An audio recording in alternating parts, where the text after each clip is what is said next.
Hi guys and welcome to another episode of the Boxing Coalition. My name is Cam. Joining me tonight, MV Chew, Leon, Arigo Boss, KH Kevin Horn, and Daniel Lim will probably chime in and out as he usually does. Hope all you guys are well. Bit of a barren weekend in the boxing game. You know, we have these peaks and troughs. So much boxing last week, not that much this week. We had a matchroom card in the UK. On paper, it was a bit of a shitty card, but you know, Eddie Hearn gets these lucky cards every so often where it looks shit on paper, but a lot of fun fights. I'll start with you, Ari. For me, the biggest talking point of that card and of the weekend was Bradley Saunders' performance, his possible hand injuries, and the way he got disqualified. For the people that didn't watch it, give a background of what happened and obviously your opinion as well, please. I think you should go to Leon first because the round I started watching it from was where he started getting beat up, so I don't know what was going on beforehand. But I will say that it's another guy from MG. Was it MGM or Macklin's? Wherever. MGM Marbella, baby. Macklin's gym over there. You know, another one of them they've gone over there and it seems like they've declined straight away because it seems like they're just having fun over there instead of doing what they're supposed to be doing. I don't know. That's just what I get from it because he's not the first person who's lost since he's gone there. You know, Simmons as well, who was looking good, lost after that. I haven't seen him since. And Stalker got knocked out after, you know, he started training over there. I just say, I hope more people don't go over to them, you know. And to be honest, I don't know why they're going over. I do know why they're going over there because it's nice and relaxing. You know, they're on a holiday island and they're training.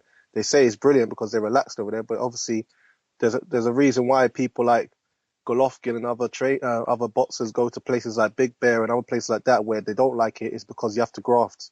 You know, it's all about grafting and making sure you're prepared for the fight. And you know, I don't think these guys are being prepared.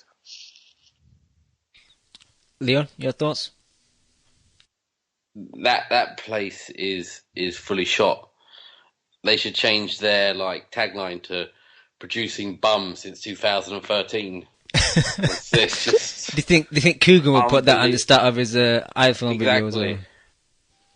They should do. But the thing is, it seems to be the people who are over there full time. They've all lost recently. All the big names have lost. I mean, I know he has had bad hands, but because you break both your hands doesn't mean you have to gas after 6 rounds. Exactly. Do you know what I mean? He gassed out in 6 rounds. And he was so stiff. It seems like his style's changed. He's really stiff. His front leg is so stiff. And he was just a knockout waiting to happen. I was interested in the way he started. You know, I thought when I've seen him in the past, he kind of stands his ground a bit more, holds the center of the ring, and against Garrido, he was going backwards, and he can't really fight going backwards. His stance is so wide, and regarding his hand getting hurt, I don't know, man. He said he hurt it in the second. I watched the fight again today, and if anything, I could say he hurt his hand in the third, because he kind of shook it a bit, and after that he was only tapping the jab out, but before that he was spearing it out. But so we all know great fighters who've had horrible hands, but they don't get beaten up by a guy with 13 and 11 record, do they? 2 knockouts. 2 knockouts, and this guy was punching him around the ring like he was a rag doll in that 6th round. And we haven't even got on to what he did. The disgrace. He was about to get knocked out. You know, guys haven't seen it, who haven't seen the fight. Well, he's getting beat up. He's about to get knocked out. You know, the ref really should have stopped the fight already because he turned into the ref. And, you know, if that's the other way around, the ref is waving off when a fighter turns into the ref as if, you know, they're cowering. Well, the guy ran away like he thought he'd won it. Exactly, because the ref was supposed to call it off. The ref was supposed to call it off right there. But, of course, you know, he's the British fighter. He's the A side. He was getting more chances. But then he flew in with a headbutt, looking like a nearly retired Zidane, but he didn't land on the chest. He landed on his head. He could have damn near knocked him out. I love he was hurt, and then they called it off, and he was running to the corner. But I love that guy. He's a little nutcase, isn't he? That guy. Shit, I thought the same thing, Leon. As soon as they waved it off, that injury just seemed to disappear, and he's there jumping on on the corner post. It was hilarious. But he definitely he was Saunders. 100-1, mate. 100-1. That's the British. The British. What is that in American stuff? I don't know what that is. But Odds makers getting that one wrong, thinking it was a Matchroom special. yeah, but it was meant to be a yeah. Jesus Christ! It was meant to be a Matchroom special. He was just so ill prepared. I tell you, it's funny. It's that guy, that Scouser, who's got a gym in Glasgow, and he works out of Marbella, and he's Derry Matthews' trainer. He's like one of the major. His fighters have been taking a lot of losses, so Matthews needs to get on his bike and get away from that guy, man. Matthews always takes losses. Doesn't he have like 11 losses anyway? Well, he was one of the first boxers to go out there, so I mean that says all you know. Is Matthews over there full time? I don't think he was. Well, he's not full time, but he goes over there with a guy who's one of the trainers based out of there. He goes over there 6-7 weeks for his full camp. It seems the people that go over there just for a little bit, like not this Saunders, Billy Joe Saunders, DeGale did it as well for his title fight. Them guys come back and they seem to reap rewards because maybe they're the more, they're more well class and they're more disciplined, I guess. Well, they've got better trainers. Yeah, and they go over there with their trainers, of course, so the trainers make sure they knuckle down. But it's the guys like this Bradley Saunders, like I already said the names, who are there full time. They most certainly, I think it's too comfy. I think it's too comfy over there for them, and it's because I don't like it because it's annoying. Because I like Bradley Saunders. He was looking good in his recent fights, and I thought he was definitely gonna do something in that division because they're 140 in the Britain's very weak, and I thought he was the best. I did think he was the best 140 paddle, but obviously he's not. Losing to this guy that no one's ever heard of, and I couldn't believe it. I turned over the channel because I wasn't even gonna watch this card. The card's shit. I turned over, and I'm seeing him starting to get beat up, and I'm thinking, what the hell's happening? I actually box rep the guy to make sure that he is a bum that he is facing, and I couldn't believe it, man. It's ridiculous. Ari messaged me like, "Are you watching this shit?" And I replied with the face where the guy's crying, laughing, because I was just like shocked that Bradley Saunders was getting beat up by this guy, especially in the later rounds before he did that spear headbutt, which was fucking disgusting, man. And if you're gonna lose like a man. Let the ref jump in and stop it, man. Don't get disqualified. That's terrible, I thought. Yeah, take it. You just take take your loss. And the commentators and Hearn, all of them acting like that's what Saunders didn't do is one of the worst things you've ever seen in the ring. If it was the other way around, they'll be shitting on the guy, calling for him to be suspended. We don't hear nothing like that, though.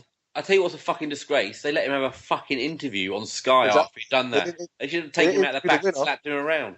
They didn't interview the winner. He's there sitting down like as if he just won the fight, and they're talking as if nothing's ever happened. Like he's done nothing, and the guy's trying to fucking ram his head through his nose, like something Bellew says he's going to do and never does. No, I was disappointed with Sky because they kind of brushed that under the rug. Like Hurling and Watt, to be fair, when it happened, they pointed out it was wrong, but like Johnny Nelson and the rest of them, they kind of just skated over. Johnny Nelson's a fucking bum, man. I used to like him. Fuck him, man. He's a horrible presenter. I've had enough of this shit, man. Honestly, it was a good card, but it was like Sky do Box Nation for the week. Wasn't it? Yeah, I agree. Let me get Chew's opinion. Chew, did you see this, and what did you think, if you did? I didn't see all of it, so I'm not going to give you an in-depth opinion on it, but... Just make something up, Chew. I'm gonna. I'm gonna. Nah, I know the guy's hands were fucked, so he had to slap a lot, and obviously he's doing the diving headbutts. Easy Honda from Street Fighter. and I wish I hadn't used all those analogies on Street Fighter in previous fights, because this is a guy who actually deserved it. And I watched the fight. Terrible. The disqualification was terrible. He should be banned from boxing. Not even for the headbutt, just for his fucking poor performance. The MGM Marbella thing, I think you guys are kind of... No, we're not. Yeah, you guys are exaggerating. I mean... No, the maths is good. They're shot. Yeah, I mean, it's not easy being a boxer. Even boxers need a Butlins kind of holiday camp. You know what I mean? They need somewhere to chill out. If you want to take your craft seriously, then there's probably better places to go.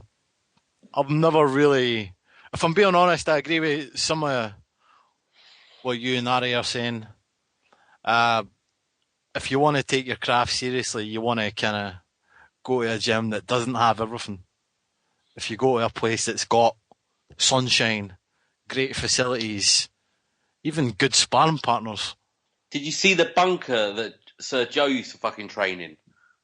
It was fucking miserable out in the valleys. And look at what you know what I mean? It's just too comfortable. They're all too comfortable. The ones who are living out there are really suffering. I mean, Stalker he's fully shot. Like, it's not coming back for him, and he was meant to be one of our better, amateur fighters who's meant to step up. Done nothing for him. I totally agree. And it's meant to be an ordeal. You're meant to hate it so that when you do have a fight, you fucking take that anger out on your opponent. And these guys are they're living the life of Riley out there. What about Floyd and Manny and Canelo? Yeah, Canelo's. I think Floyd treats himself like he might live in comfort, but he fucking works fucking hard, and he's not a drinker. We're suffering with drinking problems. You know, they're out in a party town, drinking. You know, these guys are. I don't know.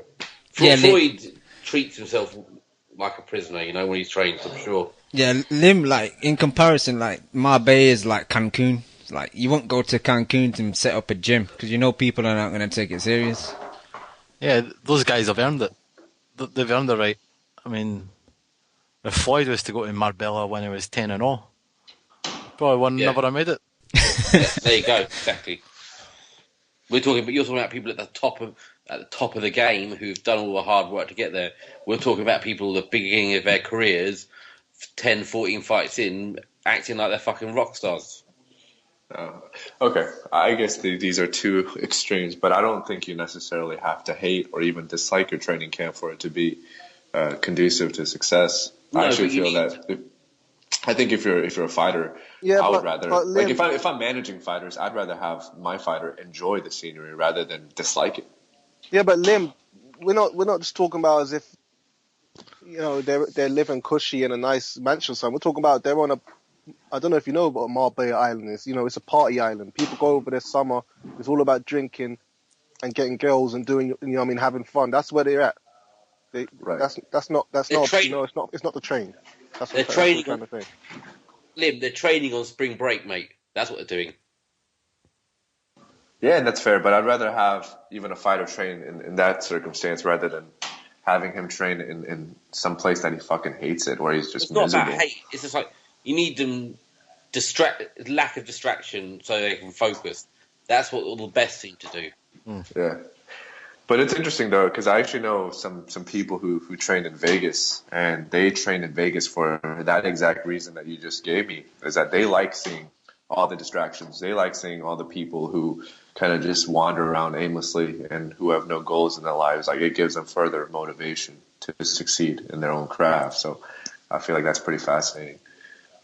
They're probably outliers, though, aren't they? Exactly, they are. But yeah. These guys want to take selfies in Las Vegas. I don't know them personally, but this is just my opinion. The guys want to go to Las Vegas to train at the wild card to say, "Oh, I train at the wild card. I'm going to take a selfie." Yeah, but the wild card's not in Vegas, so. You mean the Mayweather? Oh, sorry, Mayweather. What are you? I fucked up there, didn't I? But I hope bring it back and say, even if they train at the wild card, that's why they're doing it. Yeah. And it's the whole point of fucking boxing is you're not meant to enjoy it. You know what? I disagree with that. I really do, because I feel like a lot of times when fighters go through the same process over and over again, I feel like change is a good thing. I mean, not necessarily by change from different trainers, but I feel like different scenery is. I think that's a healthy thing. I don't understand why people go to Big Bear to suffer for 2 months, 3 months out of the year and not see their families. That's one thing I don't understand. And like families to me is even a bigger issue. Like I don't understand if you're a fighter why you would devoid yourself from family life for 2 to 3 months out of your life. I feel like that tells me that the fighter is weak, that the fighter is weaker than someone who can maintain those responsibilities together. That's the way I view it. Or his family are dicks. Well, if that's the issue, the fighter is a fucking moron. That shit happens, man. If that's the case, then that the fighter is all to blame for marrying such a dumbass. But I'm just saying, this shit does happen, but that's the fighter's fault. The funny thing about Leon, I was thinking the same thing. Exactly, I'll take 3 months away now if I can. Okay. I think it's kind of telling that it's coming from the two people who are married. So let's take that for what it's worth. Yeah, well, let's delete this show, Leon. All right, let's move on. Can I just say, that's why boxing's great, because the poorer you are, the more chance you have of reaching the top. Unlike any other sport. That's it. Yeah, it is. It's true. Why do you say that? Because poverty breeds toughness. Lack of facilities improves technique. History. No, I don't know. You've all seen Rocky Balboa fucking punch. Fuck No, but the history suggests it's one of a few working class sports still left. Okay, I mean that may be fair, but I feel like that's most sports in the United States. Working class sports, I mean, come on, football players, basketball players, they don't come from very affluent situations. But I disagree with you on this point, though. I don't think a lack of facility breeds better technique. I don't really agree with that. But oh well. All right, just for the rest of that card, go on, you. Lack of facilities breed better technique. What I'm saying is, you don't need better facilities to improve your technique. Okay, that's fair, but it doesn't necessarily encourage or develop technique either, right? It just doesn't have an impact as much. But, all right, what are we going to say, Cam? I was just going to move on, but I had a final point to make about the Saunders incident and Paul Smith and who was the analyst with Paul Smith? Jamie Moore. Sorry, Jamie Moore. His name just escaped me then. They kind of said afterwards that maybe Saunders should have had an easier fight, a 6-rounder with lesser opponent, but I disagree to that, because if Saunders can't beat this guy, then I don't want to see him on my TV again. I mean, 11 wins, 13 losses, 2 KOs. The guy's never been knocked out. It was an 8-rounder. He's expected to go 8 rounds. That's all the fight was supposed to be. A nice 8-rounder for him to go 8 rounds. And do it. 6 rounds wouldn't have helped because he's blown out. What does Sky want? What does Sky want him to be in there with? He's like, how much? What's Saunders' record? He's 12-1. Oh, he was 12-0. He's past 6-round stage, and I don't want to see that on Sky either. So I don't know what's wrong with Jamie Moore, man. They're talking rubbish. Yeah, they're just protecting the Sky fighter there, but he was gassing out. It's not just about the hands. He was gassing out. In 4 rounds, he was gassing out. He was throwing all these big, heavy body shots, and he was knackered. He's not like Corp either. He's quite fleshy. But he's been eating at the Marbella. You know what I mean? They're having fun over there. I wouldn't mind training over there, but I'm not a professional. You put more weight on. Let's be honest, right? This guy lost to that Robbie Davis Jr. And we've seen that bum on, not bum, but that young kid coming up. Doesn't look that great. But if he's beating him, Saunders should be taking him out. Yeah, but I agree with Paul Smith about the glove situation. You shouldn't really be using Grant gloves if you're having hand issues and having operations on your hands. That I agree with him. But if you can't beat this guy, then he needs to go back and rebuild off TV, because I don't really want to see Bradley Saunders for a while on a matchroom card, to be honest. The hands didn't lose him this fight. because if he had the gas tank, he would outbox him with bad hands, no bad hands. Nah, I don't know, because after the third, Leon, he wasn't. That's when he started. That's when Garrido was starting to get on his chest because he couldn't keep him off because he didn't have the job. That's true. Yeah. Yeah, no. I'm just disappointed because I'm like Ari. I thought there was something there, but and that's like twice in 2 weeks. I've been disappointed by box my back. Anyway. Yeah. All right. Let's move on. The 1-7 in the chat said I miss Flo Mobot, and I'm just typing Flo Mobot is 49-0. But yeah, let's move on. The rest of that card, just quickly cover it. Gary Buckland was in a fun fight with Sean Dodd. Late replacement. Initially, it was supposed to be Scotty Cardell defending his belt, but he pulled out injured during the week. Sean Dodd, I think, was on the undercard in a 6-rounder or an 8-rounder. So 6-rounder. Yeah, so they met almost in the middle at 10 rounds. And if anything, you'd think that Sean Dodd was the one that was training for 12 rounds and Gary Buckland was training for 6, because Buckland visibly tired quite early in the fight. He's doing the same style, man, just walking forward, trying to throw shots. But Sean Dodd was blocking a lot of what Gary Buckland was doing, and he was countering with the cleaner shots. And it was a fun fight to watch, because I didn't really expect much from this fight, and I really enjoyed it. I don't know about you guys. Yeah, I really enjoyed it, and I thought he definitely won the fight. But I think Buckland he's coming to the end now, isn't he? That's his 6th or 7th loss. Yep. Yeah, I'm a big fan of the Masher. I followed his career for a long time now, and it's glad to see him finally do well. I'm serious. Yeah. Get off box rec, Dan. Yeah, it's I don't even have a computer on me right now. You're looking at Alias. No, I'm not. He's a really good lightweight, and I feel like he can give a lot of guys in that division a lot of problems. What? I'm serious. The 1 week that I actually watch all this boxing. Oh, really? You guys are going to ridicule me? Sorry, dude. Sorry. Come on, this is ridiculous. Come on. I got a lot of criticism last week for being a casual fan, and now I'm trying to reverse that curse. Yeah, we deserve the fight. You're right. He looked good. I'm a big fan of Dodd, and he represents Birkenhead really well. Yeah, but I don't know about this Buckland guy. This Buckland guy, he's way too many losses, and I've always said it. I just feel like if you're a fighter from Cardiff, Wales, you're not going to be very good. All right, give her a rest. Give her a rest, Liam. Come on, man. That's just my opinion. Yeah, but I thought Mark Lyson did a good job refereeing the fight. That's all I have to say. That's a proper box rec answer. But yeah, sorry to interrupt earlier, Leon. It was a 7th loss, and yeah, I think I've heard that he's possibly retiring, and if he is, I think that's a good decision, because I don't think he's at a weight that he should be at. You're right about the weight. Ari, did you see any of this? Or were we watching Match of the Day? I didn't see it.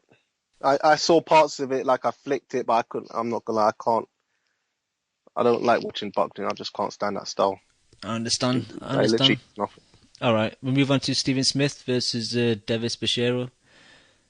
Smith looked massive compared to this guy, man. Smith is a big super featherweight, and he kind of took care of him. I looked at Bashiro on YouTube a few days before the fight, and I kind of expected Bashiro to do what Garrido did, but he tried to, but Smith is just too good for Bashiro. He was just catching him clean with the shots, and I like the counter punches. I think the one that he dropped him was a nice counter right hand, I think. And Smith, now that was the final eliminator apparently, so I think he's going to be in line for if Pedraza can beat Edna Cherry. I think he's on the Broner Khabib undercard. I think if he if he beats him, then he's in line for Pedraza. But obviously, if Edna Cherry wins, then he'll be in line. But I've heard rumours that maybe Pedraza's gonna vacate and go up. I don't know if that's true because he only won the belt recently, so I don't know. I hope not. I think that's a good scrap though. Stephen Smith would definitely have to go over to the States though. So yeah, it'll be on PBC. Yep. Hopefully, Joe will get the weight right with the Smith this time and not have the same issue that he had with Paul Smith over when he went to fight Andre Ward. But fingers crossed. They've been taking that fight seriously, not like that joke fight. Yeah. Anything about this fight, Ari, or Leon or Chu, if you Yeah, saw I just felt what's that guy's name again? it? Dennis Bashiro. Bashirov. For sure. I felt he was just looking for the left hook too much, and he didn't have anything else ever to his game really. And once Smith figured that out, it was light work for him, and the body shots started getting in, and once Bashiro's eye closed, he didn't really have a chance. He obviously couldn't see, but the fair play to the ref, he didn't stop the fight, or the doctor didn't stop the fight. Let him have his chance, and the body shots in the end just were too much. And Smith is a very good body shot. He's got very good body shots, but I don't. He will have to hope Pedraza does go up, because I don't see him beating Pedraza. I actually think Pedraza's quite decent. I remember him from his last fight. Whose undercard was on? Pedraza was on. Do any of you remember that undercard he was on? He was a co-main, I think. I think it was Wilder in Alabama, wasn't it? Yeah, I'm right. Yeah, it was Wilder in Alabama. Yeah, he pitched a shot, man. That was a good fight. I actually think Pedraza's a good fight. That'll be a good fight though, but I think Pedraza will have too much for Smith, and it'll be another Smith brother falling at the top level. I don't know. I'd probably favour Pedraza because I'm a bit of a Smith hater. I kind of hate all the brothers apart from Liam. I kind of like. Oi! Don't drag me into that shit. I didn't call you. I didn't say anything. Oh, no. I thought you said Leon. No. Apart from Liam. Sorry, Liam. Why would you like Liam out of all of them? I don't know. He's just like the undercover brother. The Warren brother. Yeah. But yeah, I'm kind of So I don't know. I think that's a good fight. I think it'd be a good fight to watch. I favour Pedraza because I was impressed with him against Klimov, but I don't know. I don't think Smith can go over the state. Having said that, a lot of guys have been going over to the States from the Matchroom stable and being successful. The judges seem to be very fair with PBC, which is good to see. So maybe Smith can do something and bring a title back. No one from that Gallagher camp yet, though. No, Sergio. Therein lies your weakness. Yep. But this guy. I mean, they were trying to tell us on the commentary. This definitely now proves that Smith is world class, and it must be the most overused word, world class, on Sky Boxing, because this guy wasn't world class. He might have fought world class fighters. That doesn't make him automatically world class because he didn't get knocked out. He's not world class yet. Leon, if you train for 6 months in the boxing gym, in Sky's eyes, you would be world class. Well, then this shows that they don't know what the fuck they're talking about. It's just a joke. I'm sick of him. I know Chemo will get upset, but it's just too much now, man. I haven't been feeling well, and that did not make me feel any better listening to that shit. We've got to get rid of him somehow. Should we start a campaign? Talking about Hawling, right? Hawling. Yeah, we need to start some kind of petition and then get it into the House of Commons and just try and get rid of this cunt. Let's start it with the coalition. No, but it's a joke. Not everyone is world class. We can't all be world class. You know what I mean? Not every boxer at a Matchroom, because he wins a fight against a European level fighter, is now suddenly a world class fighter. I agree, man. It's just Hawling and Sky. They just hype train to the max. I've learned how to block out Hawling. To be honest, I can't even bother no more. He's never going to change. Really, I can imagine Ari watching some boxing from Sky and just like listening to music, turn the TV volume down, listening to music, just to avoid listening to Hawling and what. Yeah, I do sometimes when it's Hawling. I'm not gonna lie. I wasn't on last week, but what was all that fucking VT bullshit they were doing with Joshua? Here's 12 bums I've knocked out. I'm about to fight another one on the screen. That was fucking ridiculous. Here's a murderer's row of bums I've knocked out. It was just and that's just Eddie Hearn all over, isn't it? Yeah, I said it last week. They're getting it ready. It's a bit early. No, it's a bit early though for Joshua to having like video intros like that. To be honest. Plus, they're about to make a pay-per-view star as well. They're about to put him on pay-per-view, and once he's on pay-per-view once, he's going to come back. I love that. I want to see more video entrances for Anthony Joshua. You just love the whole WWF style, though. That's why. Hey, I don't, Right, bro, and that's what people like. I don't mind it, but you got to earn it. Yeah, I mean, 80s wrestling did 33 million viewers in the U.S. at one point. It worked. Oh, jeez, People come like on, Kev, man. Not every bloody week. People like it, bro. I'm sure that like Kev's sponsored by a wrestling company, you know. Anthony Joshua's going to be a big star. They want to build him. They're starting early. That's it. Get used. They're basically saying, Oh, it's done. This is what we're doing for this guy. Get used to it. No, It's I already understand. done. I understand that, Kev, but like when you've It's not already fought, built. when you've not It's fought already anyone, and you shouldn't be He's already getting. built to you guys, but until like my girl watches a fight and she says that entrance is fucking awesome, like when she watches Vlad or something like that, then it works. Yeah, but again, Because- Vlad's earned it. By whose standards? Who cares? Earn. Oh, come on. Like Snoop Come on, says Kev. with his Deserve. Deserve got nothing to do with it. Whatever makes for good TV, that makes for good. You know, they're not saying, he's because he has an entrance now. He's the best fucking heavyweight in the world. No, but they're No one's showing saying that. They're showing No, a they're not video. saying that, They're actually. showing a video of him knocking out 12 bums, and it's like, Fucking beautiful. who's on the next on my notch on my list? Honestly, I might just YouTube it right now and drop off. go and have a look at it. I tell you, I'm done. Like, fuck it. I want him to get knocked out.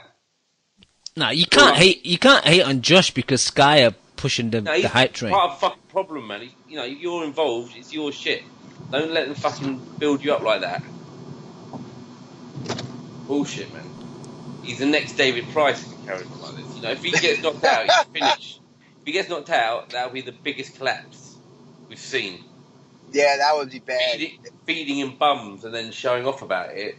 If this guy doesn't become at least like a title fighter, like it's gonna look really bad the way they jumped all behind it. Nah, I think you'll get to that level, Kev, just because of the heavyweight being quite weak, the scene being weak. So I think he'll get to that status where if you can become like Vlad and get multiple titles and defend him for multiple years, I don't know about that.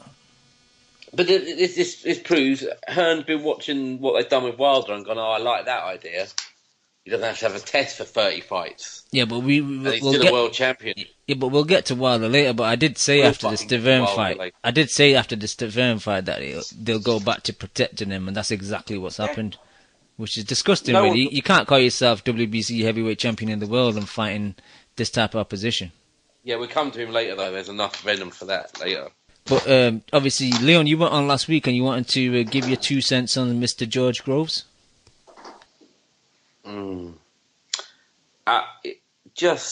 Right, you lost the fight. I scored it to Bumdu Jack. But you walk out of the ring like that? Fucking pathetic. Take your medicine, stand there, and let the man, don't run off. I'm done with him. I'm done. I'm out. He got 2 opportunities to knock out Froch. Fuck that up. Loses to this cunt. I'm out. And then he bottles Twitter. Closes his Twitter account. Is he a 12-year-old girl? I'm done. I'm waiting for the words, Leon. He's dead to you. He's dead to me. He's fucking dead to me. Because I'm not. And then the worst thing, I'm starting to hear, Bumdu Jack's a potential fighter of the year because he beats up Anthony Durrell. We saw what he did in his fucking last fight. He's no fucking world beater. And then he loses to this ginger bum. Now he's no fighter of the year. Fuck that shit. Sorry, it's been building up for the last 10 days. Nah, it's good to get it out, man. Good to vent. Nah, it's just a shambles. That is, and I tell you, that super middleweight thing is dead. It's a wasteland of losers and failures. That's in watch there. yourself. Your boy lost. He's a Hey. loser as well, man. I'm sorry. There's no one there, man. There's no one left. He didn't. He got robbed by Groves. Everyone knows Doesn't it. matter. What are you talking about? Everyone's got an L on that in that division now. Ward hasn't. But he's not in that division, is he? He's a light heavyweight. It's a wasteland. that Hey, division. don't take it out on my boy DeGale and the other champions because Other you champion. put all your hopes on Groves and he failed like I knew he would. Let's not. Other Actually, I champion. can't say I knew, but I don't mind seeing him fail. I don't like Groves. It's funny, and again, you say that about the Twitter accounts. It's funny. Like I said last week, when it was DeGale in the dumps, he was shitting on him every bloody chance he had, all on Twitter. You know, laughing at him about Channel 5 and, you know, fighting in front of like Yeah, exactly. barely You like fucking 200 reap what you sow then, don't you? when he loses his world title fight, you know, and then he gets a bit of grief now. He's gone. He's gone out of nowhere. The girl didn't go. Other guys haven't, you know, bottled it and got out of there and ran away and done whatever they've done. You know, so it just shows really. But, you know, whatever. I've never really liked Groves, and, you know, the first Froch fight, it seemed just, after that he just became a different person, really, you know, became so big-headed, and I think his delusion got too far, and I think I don't know, maybe he's starting to realise now that, you know, he went a bit too much off the deep end. Because I think he actually thought the Paddy fight was going to be easy as well. And when he stormed out, it's not like he did Bob. I still don't rate Jack, honestly. This super middleweight division's quickly becoming like the next middleweight division, like weak. Yeah, exactly. Darrell's, both of them failures. Never win a fight that matters. Rubbish. Jack is profiting from that nonsense. Yeah. It's a pretty sad state of boxing when people are talking about him as fighter of the year, because he beat a guy who struggled with fucking Antonio Rubio. Not struggled, but couldn't put him out. And he beat another guy whose claim to fame is he won 4 rounds on Froch before getting knocked out. Yeah. And who else is there in that division? We've got King Arthur fucking around over there in Germany. De Gale's a good fighter, Ari, but I feel for him because there's not much left in that division for him now. What's he going to do? I think De Gale is the real deal. But he underwhelmed versus Darrell. I mean, he had a chance to put on a great show, and he faded down the stretch, and there was a whole lot of standing and staring in that fight. Don't tell me, but Barcelos is telling me Darrell's, Abrahams, Groves, Jack. Bum. No, it's shot that division. Abraham came to the high guard. Smith, bum. I'm sorry. I know. I said I didn't used to. I should never use that word bum, but that division's driving me nuts. I'll stop now. It was alright when Sir Joe was in Wales fighting bums every week. I enjoyed that highly. He didn't lose, did he? So that's alright. He didn't lose to any of them. But honestly, Nigel Benn would destroy Badou Jack in about 3 rounds. And he'd knock out Darrell. Sorry. I'm done. Once a proud and promising division is now looking at almost as weak as the middleweight division. Yeah. Like, all these guys took care of each other and showed each other to be bums. Now, when Triple G moves up, the only guy that's left for him is Ward. Like, there's nobody else. I guess De Gale, you know, that's about it. I actually think... I'm sorry. He got knocked out by a journeyman. And he fought no one apart from Groves, who we've now realised isn't very good. What did you say, Chu? I think Badou Jack is a good fighter. I was 2 weeks ago, I was saying he was shit, but, you know, on the body of evidence, the 2 fights he's had against Anthony Darrell and George Groves. His 2 fights with Memo Heredia? Exactly. Exactly. Got himself a new chin, didn't he? Well, let's be honest, everybody in boxing's cheating. So, you know, I'm not really... Just because he's with Memo Heredia doesn't really mean he's not a good fighter or a bad fighter. It just means he's probably taking drugs, but so is everyone. Yeah. The only problem is most guys are smart enough to get, like, guys who aren't known for being drug dealers. So their trainers probably know just as much about drugs as Memo. It's just that nobody knows them. So they're just chilling in the gym and no one knows them. Yeah, he's Memo Heredia is high profile. Exactly. So yeah. The medicine team. For this training camp, the medicine team had Ariza and Memo in their gym the whole camp. Badou Jack and Floyd Mayweather. AKA the blue pill and the red pill. It's like the fucking Matrix over there. Jack is... The corner store, a.k.a. the money store. These guys have got no fucking shame. They don't give a fuck. Like, the whole team's on drugs. But just to kind of segue back, I think I definitely see what Leon's saying about the super middleweight division. And even 5 years ago, the division was so strong that you could have a Super Six and not have Lucien Boutte in it. But that just... but that Super Six got pretty weak, especially once you started getting into the, lower half and the Abrahams and the Alan Greens and Saki Obika's filling in. Alan Green is basically a bum. But, okay. Saki Obika is basically a bum. At the end it was weak, but everybody when that Super Six began was picking Kessler, it was picking Abraham. Exactly. Yeah. Abraham was favourite. Was he? Yeah, I'm sure he was.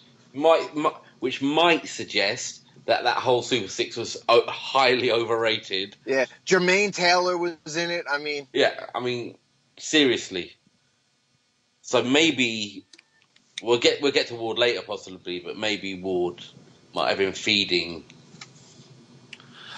The thing with super middleweight is it's almost like the best American fighter is usually middleweight or super middleweight. There'll be a guy like a Ward or a guy like a fucking Hopkins or Jones. That's always Jones, Tony. And we had too small for the basketball or the American football, but he's not big enough. Too small for American football, but maybe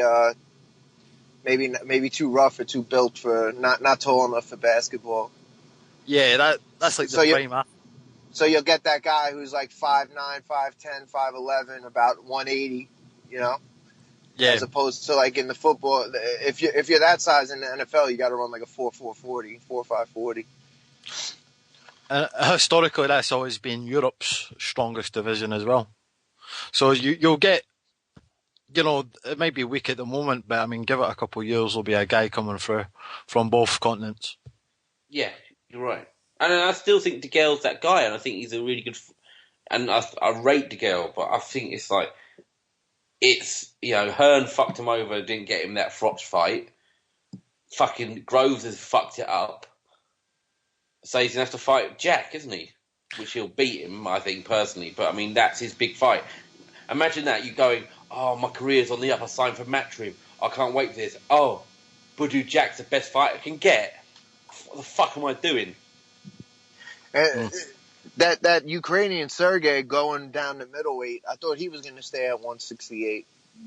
But he probably saw that Eugene wasn't doing too good, Kaitrov, so he maybe he was like, all right, I'm not going to stay out of that division and wait for him because he ain't taking it over anyway, so I'm coming down. But I thought he could be potentially in another year a title contender at 68. Now he'll probably be at 60 because 60 is going to be real weak. Yes. Where is all the depth gone? Yeah. There's a lot of weak divisions. I think most divisions are top heavy, aren't they? 4 or 5 really good fighters. I think obviously 147 and I think featherweight are the two best divisions at the moment.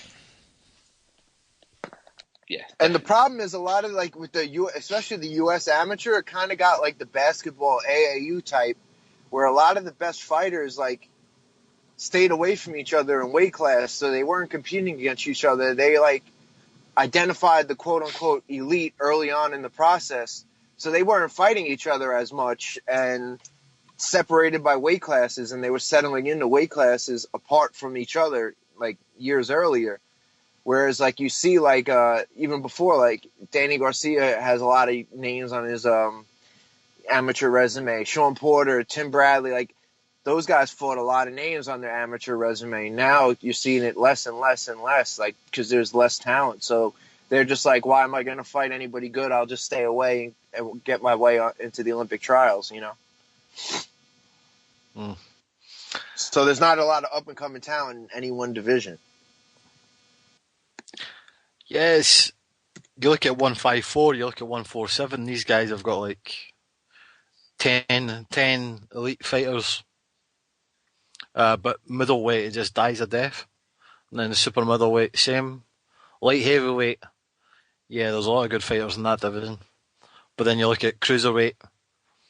Yeah, a lot of prospects in cruiserweight actually. Actually, when I think about it, it's like there's like 6 really loaded divisions and 6 really fucking poor divisions, man. Yep. And a lot of the quote unquote best divisions are the lower ones where like Chew and I don't watch as much, you know. Whereas light heavyweight I look at as real good, and they've got like an influx of talent as like Pascal seems to be going out the door. A couple other younger guys, and even that Cuban who basically had that close fight with him. Now it looks like a player. From far, it looks like a player. So, like, they've reloaded. Now we got to wait for, like, another, like, 168 to reload. Yeah, but such as boxing, by the time that gets kind of back up to speed, you know, the fucking light heavyweight division will die a death, and or the fucking welterweight division will become weak again. It's the thing with boxing, it never has all the fucking bases loaded. It's always one division's hot at a time. Great analogy. But Chew, I used to always shit on PBC for their like catch weights and nobody making weight and no respect for weight classes. But then the more and more I think about it, it's like, too bad they're like doing these fucked up weights just to avoid weight cuts and to avoid like matching up against each other. But if they just disregarded these weight classes and just made the best fights and did catch weights all over the place, you know, like it would be better. Like, but it, you know, if they get challenged for titles in between 164 to 170, you know, and make the quote unquote PBC title, that wouldn't be a bad idea, except their catch weights and fucked up weights are because people are too lazy to make weight cuts and to avoid fighting each other. So, yo, can I just jump in and go a bit off topic, talking about weights? Yeah, and, my bad.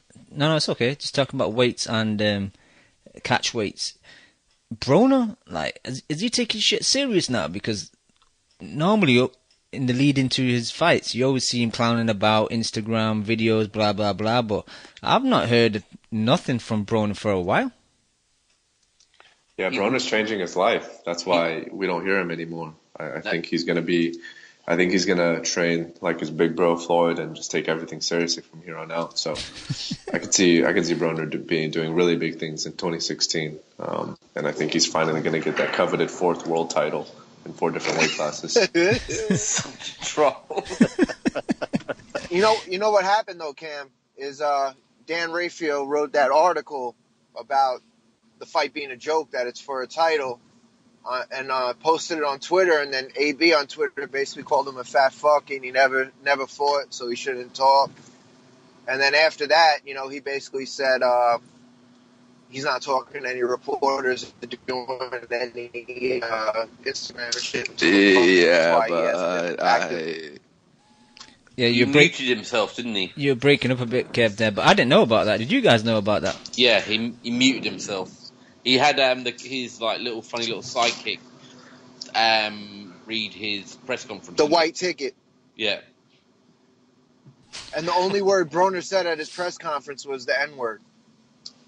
Nice. Because the white dude was mad uncomfortable trying to read Broner's statement. Didn't want to say it. So Broner stepped up and stepped in and said it for him. That was the only one word he said at his whole press conference. Wait, you talking about a guy who holds his bags for him? Yeah, the dude who looks like Fogel from Superbad and shit. Hey, Danny Yankee in the chat. Danny Yankee in the chat said Broner's dad probably ate him. That's... All right, let me go. He's fighting Kakdilajov or something, right? Hugh Broner is fighting Khabib. Man. Who's he Fuck fighting? if I know how to pronounce it. Khabib Kakdilajov. Don't bother with the surname, just Khabib. Yeah, we stick to Khabib. I still don't understand how 2 guys coming off losses are fighting for world title. It's interim though, right? No, it's the fake WBA one. The regular. It's the vacant belt. I don't care what it is. 2 guys coming off losses. To be honest, just WBA, just for me, the worst of the 4 main sanctioned They're bodies. becoming the IBO real quick. Yeah. I don't even take WBA serious anymore, to be honest. When's the Postal Matisse fight? That's on the 3rd. Not this weekend, the weekend after. Okay. Gotcha. You know what kills me about Broner and his fans is every fight, he's going to take it serious. He's going to be serious, and he's going to be a top guy again. He's going to be serious. I'm like, maybe this guy doesn't really just have talent. Like, he was never touted as a talented guy. Bad line. Yeah, I don't know. That's an interesting question, though. Do you guys think Broner's talented? Fast hands. Like, you think he's a B-level fighter, a A-level fighter? And I'm talking about purely talent. C. Oof, that's harsh. Well, he lost to 2 Bs. Okay, that's fair. Okay. And this Khabib might beat him. I've never seen Khabib fight. Yeah, he lost a UD to Jesse Vargas, but that fight was closer than that.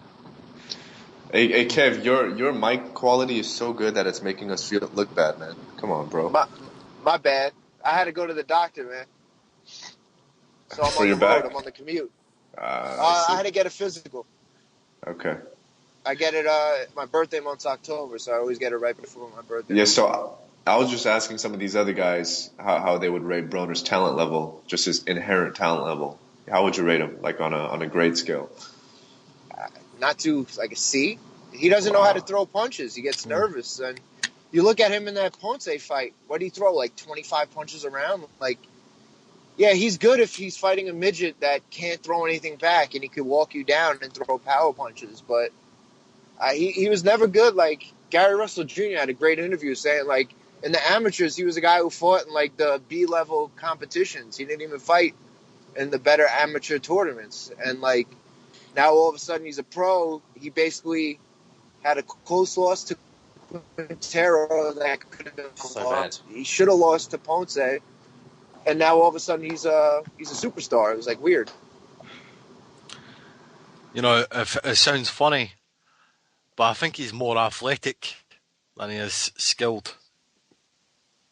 And I know he's a fat cunt, but he's more like Roy Jones than he is Bernard Hopkins. Yeah. And obviously, if he can't like out athletic a guy, he's not going to win. Does that make sense? If he's not bigger than the guy, he doesn't win. It's been proven. He loses to people the same size as him. Yeah, because he's a power guy. If he can't knock you out or hurt you, like, he's going to lose because he just doesn't throw enough punches. And I mean, this is a guy who went life and death with Emmanuel Taylor that Algieri beat 9 rounds to 1. And people like to shit on my boy Avocado, my fellow alumni. But you know what I mean? Like, does he beat Chris Algieri if they fight? I don't think. Nah, I'll be picking Algieri in that fight. I think that'd be 50-50. Yeah, you would pick Algieri, Cam. The master boxer. I'm picking Khabib in that fight. Did he beat your boy? Yeah, I'm picking Khabib to beat him. Wow, I'm going Broner. I don't know. I think Broner will get the decision. Khabib's been on like a 1.5 layoff, man, and I heard he was out of shape too and overweight. Exactly. I don't know where Khabib's been. He hasn't fought since that Vargas fight. Yeah, well, I'll be honest. That's the only Khabib fight I've saw, and I thought the guy had threw a lot of punches and had a good chin. I think that's all you need to beat Broner. He's got height on him. It's 50-50 fight. I think that's fair to say, 50-50 fight. All right, let's move on. Chu, you sent me a message today about Sammy Vasquez. Did you see that fight? Yeah, I saw it, man. What did you think? He was fighting a bum, but it doesn't really matter because he fucking took him out in style. See the combination punches when he dropped him? That was nice. And I said to you, he looked like Joe Calzaghe.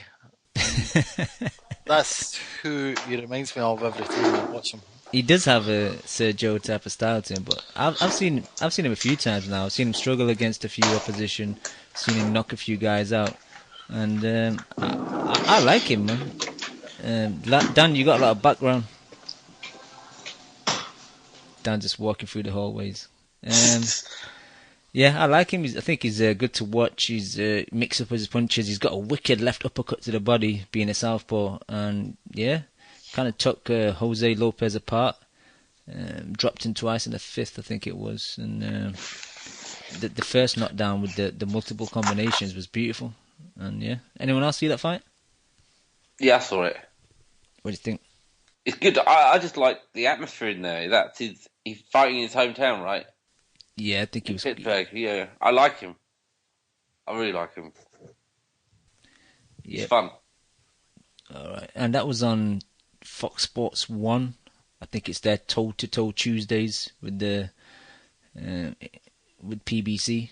And again, it's a bit of a weird day because I can't catch that live. I have to watch it on repeat, but I managed to watch the whole card on YouTube, and I'm not complaining. It's just extra boxing. Some of the undercard fights are not the highest level, but still fun to watch. So I'm not complaining about that. See, the thing is, in the commentary, they were just about to tell you, oh, he fought Errol Spence in the amateurs, and then it cut out. So did they win in the amateurs against Errol Spence? I'm not sure, to be honest. I'd have to look that up. But if anybody in the chat want to tell me? Our chat would probably know. They're very knowledgeable. You probably lost to Errol, man. Probably, but that would be a good fight nowadays. Actually, that is, for two guys coming up, I think that's a perfect fight. Because people are kind of dismissing Spence. I read Danny Garcia saying, Spence needs to have better wins. I've seen Thurman say the similar things. And I kind of agree. I think maybe Spence does need to get a better name on his resume. But it'd be good to fight another undefeated guy that's coming up, another prospect. So who did he fight? Who? Guerrero, the literally the ghost Guerrero, that who Spence fights. If they're saying they won't fight him because he's got no names, who does he fight? It is a difficult situation, but then fight someone like Vasquez, who's up and coming like you, no defeats. You can't call him washed up, What's that noise? Is that? But I like Thurman, but he's starting to talk. He's starting talking crazy shit now, isn't he? Like he doesn't want to fight anyone. Who does he want to fight? He says he wants to fight everyone. But everyone wants to see the Spence fight, but he doesn't want that fight. We've been talking about Porter for the last month and a half. That fight ain't happening. He said he'll come to the UK, but he obviously won't. So, I mean, who's he fighting? No, I disagree with you. He's fought better guys than anyone else in that division. Oh, yeah, he has. Yeah, that's fine. Coming up, I mean, not Mayweather and Pacquiao, but or Bradley. They get to this point now, just fight each other. They're all at the same level. It's funny, when we were talking earlier about welterweight and featherweight being like the two best divisions, but we have this, repeated problem that we've got the best boxers in that division, but they're not fighting each other. And it's quite frustrating because there's so many, weaker divisions, and the ones that are strong, we're not getting the fights. Like Thurman and Porter should be next for me. Khan should fight another top welterweight, be it Brook or Garcia rematch. I don't want to see just people waiting about for title shots or just. I'll tell you what will happen. Amir Khan will fight Robert Guerrero, and Thurman will fight Chris Algieri. See, I don't want to see that shit. That's just round robins. That's just round robin again. It's just what fucking Top Rank have been doing for years. It's just we're getting it again with Rios versus Bradley. It's just round robin. Who's available on that side? That's the best fight they can make. Don't you think? Rios versus Bradley, full Top Rank stable. That's a good fight. They can make that fight as two fighters in a similar position fighting each other. What's PBC's excuse? They've got all the fucking fighters. It's a good question. Yeah, it's good. It's good. Good They've question. got them all. He fucking signed everyone up, and then he signs all these D-level. We all saw it. He was signing up food, wasn't he? He was just going. It's like he's starting his own food bank. Like these people don't need to go to the shops to get food. Heyman just comes around and goes, "Here you go, boys." It's a food bank. Sorry. No, it's true. I ranted about it a couple of weeks ago. I can't bother to do it again. It's just ridiculous. this apparently he's supposed to be following UFC model. This ain't no UFC model. I'll tell you that. Yeah, It's a KFC model.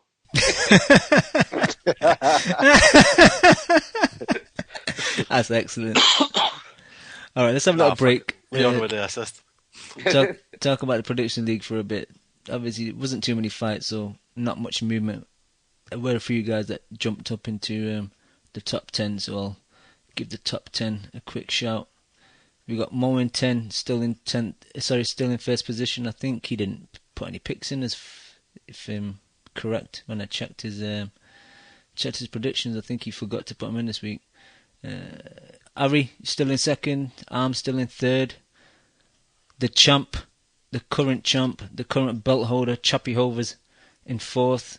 Inverness Mark in fifth. Milos El Terrible Manabongo in joint sixth. G-Man Only One Tommy Muggs in joint seventh. Boxcar in eighth. Animal Trousers in ninth, along with Ayobasi and Ziuzu in 10th. Added some fights for this week.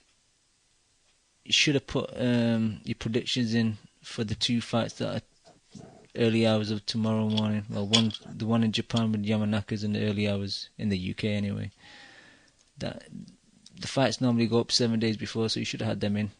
Julie Williams fights tomorrow on the Fox Sports 1 toe-to-toe card against Luciano Coelho. Ryan Walsh versus Samir Minami. That's on Saturday on the Frank Buglioni Fedor Chuvanov card. Got Dominic Brazil versus Fred Cassie on the undercard of Wilder versus Frenchman. Duperhouse, whatever his name is. Estrada versus Tyson Marquez. And Ioka versus Souza and Takayama versus Hara in Japan on Sunday.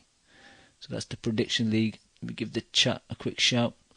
We got Casual Fan, Tico, Tony Yayo, Boxing Analyst 1, Nothing for Something, Basileos, Arrigo Boss, Davis Lee 1, Nunes 83, Shams 1000, Super Merc, Mr. Dermo, Boxing MD, BRD Hay, Danny Yankee, Nesmatic, Pinhead 360, Thundergatti, Raphael 22, Steve Kim. I wonder if it's the real Steve Kim.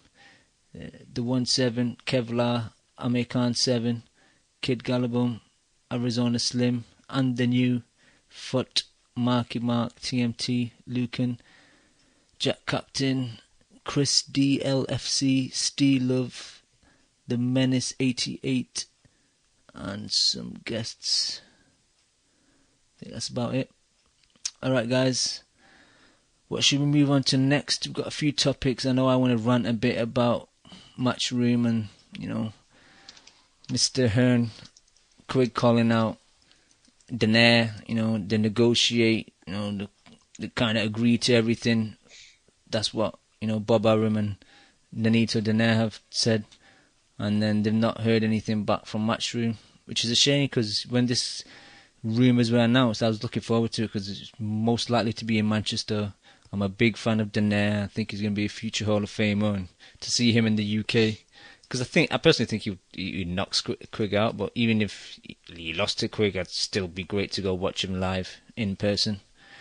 Just disappointed with Hearn and Matchroom overall. I was kind of thinking of a analogy today, and I'm thinking they kind of say they're taking you out for a steak, and they end up giving you fish and chips, and that's what happens now. Like. Now Hearn's saying, we're concentrating on Frampton, where, like, you've previously said that the Frampton fights, going nowhere, we're moving on, and then you're going back to Frampton now, even though the Donaire fight's on the table. It's just... All gone. Yeah, it's just terrible, man, like... All gone. Bluff got called, and the real got recognised. Supposedly, they were never serious. It was bullshit. They were never serious. It was all about headlines. It was all about making out as if Quigg was willing to fight the best. I asked Palmer about this, and Palmer said they don't want to make Heyman angry by working with Top Rank. So don't listen to Palmer. Don't listen to Rob. Is Eddie Hearn really not making fights because he doesn't want to ruin the Al Heyman relationship? Kev, come on. This is Rob Palmer we're talking about here. He loves Eddie. All right, well, I like Palmer, but that's ridiculous what he just said there. He don't want to make Heyman unhappy. So what? Hearns is puppet now. Hearns is son now. He's supposed to make the best fights for his guys. Floyd fought Pacquiao. We all thought the Donaire fight was legit. Donaire's there saying, I'm ready. Send the contract over. You know, they've obviously been negotiating. They obviously, again, most probably lowballed Donaire, thinking he weren't going to, you know, accept it. Donaire's gone and accepted it, and they've basically rescinded the contract. I was hyped for that fight. That was a good little scrap. I was hyped for it. And it was a fight that if Quigg had taken that fight, all the doubters over here have said he's stepped up. The last two fights, he's properly stepped up. And if he had won it, you know, I didn't know who was going to choose, but if he wins that fight, he's legitimate and he can go to Frampton. Come on then. Because if he beats Donaire, that's better than anything Frampton's done. Yeah, if he beats Donaire, he's now legit. Yeah, and then he can be saying, "I want 60% or yeah, exactly. You know what I mean? More than 50, really. Yeah, you know, Donaire. We're talking about Donaire here. No one's beat Donaire except two world-class guys, and one of them must have been weighing at least 10, 15 pounds more than him on the night. Yeah, you know, I like Waters, but Donaire had no right being up at the featherweight. You know. And then Rigo, everyone knows who Rigo's about. Yeah. So it's just ridiculous. Rigo's about ducking fights with Lomachenko. That's what he's about. Come on. Lomachenko doesn't want to meet halfway. If you want to talk about that. You have to be fair. Be fair about what? Rigo fucking priced himself out and demanded himself out. Rigo needs to realize no one gives a shit about Rigo. True. God, Kev. The same weight, Kev. What was the weight? The weight was no catch weight, no rehydration. That's what Loma wanted, right? Well, why should it be no catch weight? It should be a catch weight. This is what catch weights are for when the two top guys face each other in the middle. This is what a catch weight's for. But Lomachenko had an issue with the rehydration clause. Well, then that's Lomachenko's fault. You just shared on Rigo a second ago. He's going to be bigger than him, whatever happens, so you shouldn't worry, should he? He's fine. So somebody like Rigo, who no one wants to work with, no one wants to see, will never be on TV again, it has the right to demand rehydration clauses? If he's fighting a bigger guy. And now because he did that, you'll never see him on US TV again. Well, I know you're happy about that, so... I'm cool. You got what you wanted. Well, exactly, you got what you wanted. Yeah. I'd like to see the fight, because if, you know, Donaire was a lot bigger than Rigo, so... And Rigo fucking schooled him, so he's got every chance of doing that to Lomachenko. I love Lomachenko, but fucking Rigo Dow, whatever you think of him, he's fucking a great fighter, so... But I agree with Kev, he's in no position to do anything. He needs the money. He just split up with his Irish manager, I think, so... I think he needs a payday, so just take the Lomachenko fight. Lomachenko needs Rigondeaux as much as they both need. Does he? He's getting a nice payday and a TV date to fight a bum. He doesn't need anybody. Okay, so yeah. Well, let him but wait one sec. But when is PPC? You're shitting on them heavy, Kev. But when is Lomachenko? You got nothing to say because it's actually funny. Well, it's because you don't have Twitter. Because I've shitted on Lomachenko fighting the bum. I don't have Twitter, so no. So then you're saying something you don't know because I have shitted on Lomachenko fighting a nobody. I'm just saying he obviously doesn't need Rigo because he's able to get big money fights and TV dates without him. Whereas Rigo can't get any of that without Lomachenko. Yeah, but he talks about greatness, not about money. Lomachenko's always talking about I want to fight the best and be the best and this, that, and the other. He's got no one to fight on that side. I'm just consistent with I feel like when Triple G should fight Ward, he should move up to 168. I don't think there should be any bullshit rehydration clauses or catch weights. Just go up and fight him. If you're that good and you clean out and you're the man and you're that dominant, move up and fucking fight. No. This catch weights were for this. So two champions, two top guys can meet somewhere in the middle. I have no problem with a catch weight between a Lomachenko and a Rigondeaux because they're potentially the two best guys in their division. So that's what catch weight's for. But a catch weight's one thing. A rehydration clause, like, fuck that. Like, you shouldn't have to worry about weighing in the next day. If a guy kills himself or makes the fucking decision to meet you halfway and make the weight, why should he have to fucking cut weight the next day too? I'm with the IBF. You shouldn't be putting on more than 10 pounds overnight. I think that's one of the best rules. That's one of the I love about the IBF. Should be following that rule. Yeah, everyone should be following that rule. No rehydrating up to over 10 pounds, and if you are, you're in the wrong fucking division. But we don't know when is the IBF weighing people in? Are they weighing them in the next morning at like 9 a.m.? Yeah, they do it in the morning. Yeah, so that's bullshit. You could just sleep away that 9 a.m. and then still walk into the ring 20 pounds heavier. Well, at least they're trying. I don't know if it is the morning, Ari. Yeah. I don't know. Do you? I don't know. If they made it like 5 p.m. or 4 p.m. and you know, they basically said you got to keep your weight down and you could eat a nice little dinner before the fight, that's one thing. But I'm not sure. I'm not sure. Unless Ari's sure, I'm not sure if that's a true. Yeah, I'm not either. Maybe not. But they're trying to do something, like you said, Ari. They're trying to do something proper. Yeah, I think Stephen Smith had his second weigh-in because it was an IBF eliminator. I think his was around midday, so I'm not 100% sure. All right. But you're right, Leon. Something's got to be done because these next day weigh-ins were for the safety of the fighter, so they're not dehydrated and they could take punches. But now it's becoming not safety anymore because people being able to blow up and come in 15, 20 pounds heavier, like that's just it's ridiculous now. I mean, let's look at it. I mean, I wasn't on last night, but Al Heyman nearly killed boxing last week. I mean, that guy was he nearly 30 pounds bigger than him, Quinlan, in the end. He was massive compared to him, wasn't he? Yeah, I don't even want to talk about that fight. Yeah, I'm just saying that's just another, you know. To me, that was more of a talent discrepancy, though. You can't be matching shit like that. No, it was talent and size. It was both. Yeah, that guy's gone home with an oxygen mask on his face. I mean, who wants to... Yeah, sorry, I should have brought it back up again, but it's just another, you know... I know, but I wanted to make a point about Rigo and Lomo. And I know, sorry, Rigo, he should fight at 126 because when he gets his arse kicked from Lomo, he's got an excuse. Whereas if he fights Lomachenko at 124 or some kind of catch weight, he's not going to get the credit he deserves for beating Lomachenko. So he's in a no-win situation. The only way he can win, he can really get any credit, is if he goes to 126 and beats Lomachenko. If he fights him at the catch weight, all Lomachenko's fans are going to say, "Oh, you fought him at the catch weight." No, but I know. But I mean, he needs a challenge because he slapped Russell around like a little child, didn't he? So he needs a challenge, Lomachenko. That would just be stylistically the perfect fight. Yeah. The best defense against the best attack. So I would love to see that fight. I've got Lomachenko all day. And just to kind of PBC, something's got to, like you guys are saying, something's got to happen. These guys, how are they getting sanctioned? These Australian guys picked out of obscurity.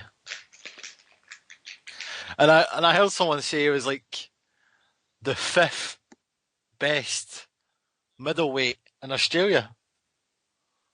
That guy. That's right, yeah, number 5 in Australia. I mean, that is ridiculous. Dangerous, that is. Yeah, that fight was unnecessary as well, because I said it last week. It's not like Quinlan was coming off a loss or something, you know. It was a draw with Andy Lee. It was a close fight. Like, the Zafira fight was like a fight you would have if you got like brutally knocked out and you need to get your confidence back a bit. So, and at times Zafira was kind of doing decent as well, which is funny as well. Like, it's not like Quinlan dominated the fight, you know. Like, Zafira had a few opportunities where he was putting some hands on him. Exactly. Al Heyman knocked on Quinlan's door and gave him some food stamps that day and go, "There you go, boy, eat well." It's funny that a stripper could expose someone. Other than himself. Chew's on fire tonight. But fucking, no, listen. Peter Quillen What a disgraceful cunt. I mean, where does this guy sleep at night? He's sleeping in a fucking cave next to a bear. He's a slimy cunt, like. Honestly, this guy is, like, for his last 6 to 8 fights, how many tough matches has he had? This guy, honestly, he just walks around with, like, a fucking mask and a swag bag. He's robbing everybody. You've got all these fucking maniacs out there shitting on Triple G, and I'm not saying that his resume is world class by any level, but if you're going to shit on Triple G, you need to just go out, take Quillen out the back and shoot him in the back of the head because he's fucking useless. Because his resume is fucking disgusting. If we're talking about being a world class fighter. I don't think his resume. I agree. My biggest issue. No, I'm just saying. I'm just playing devil's advocate to the nonsense I've been hearing people talk about Triple G. Yeah, my biggest issue is Quillen. He just seems to think that he's better and on a higher level than he is. Like, he thinks that he deserves these massive paydays. You know, it's just I don't know where he's getting this mentality from, because to me he hasn't really done enough to kind of have that opinion of himself.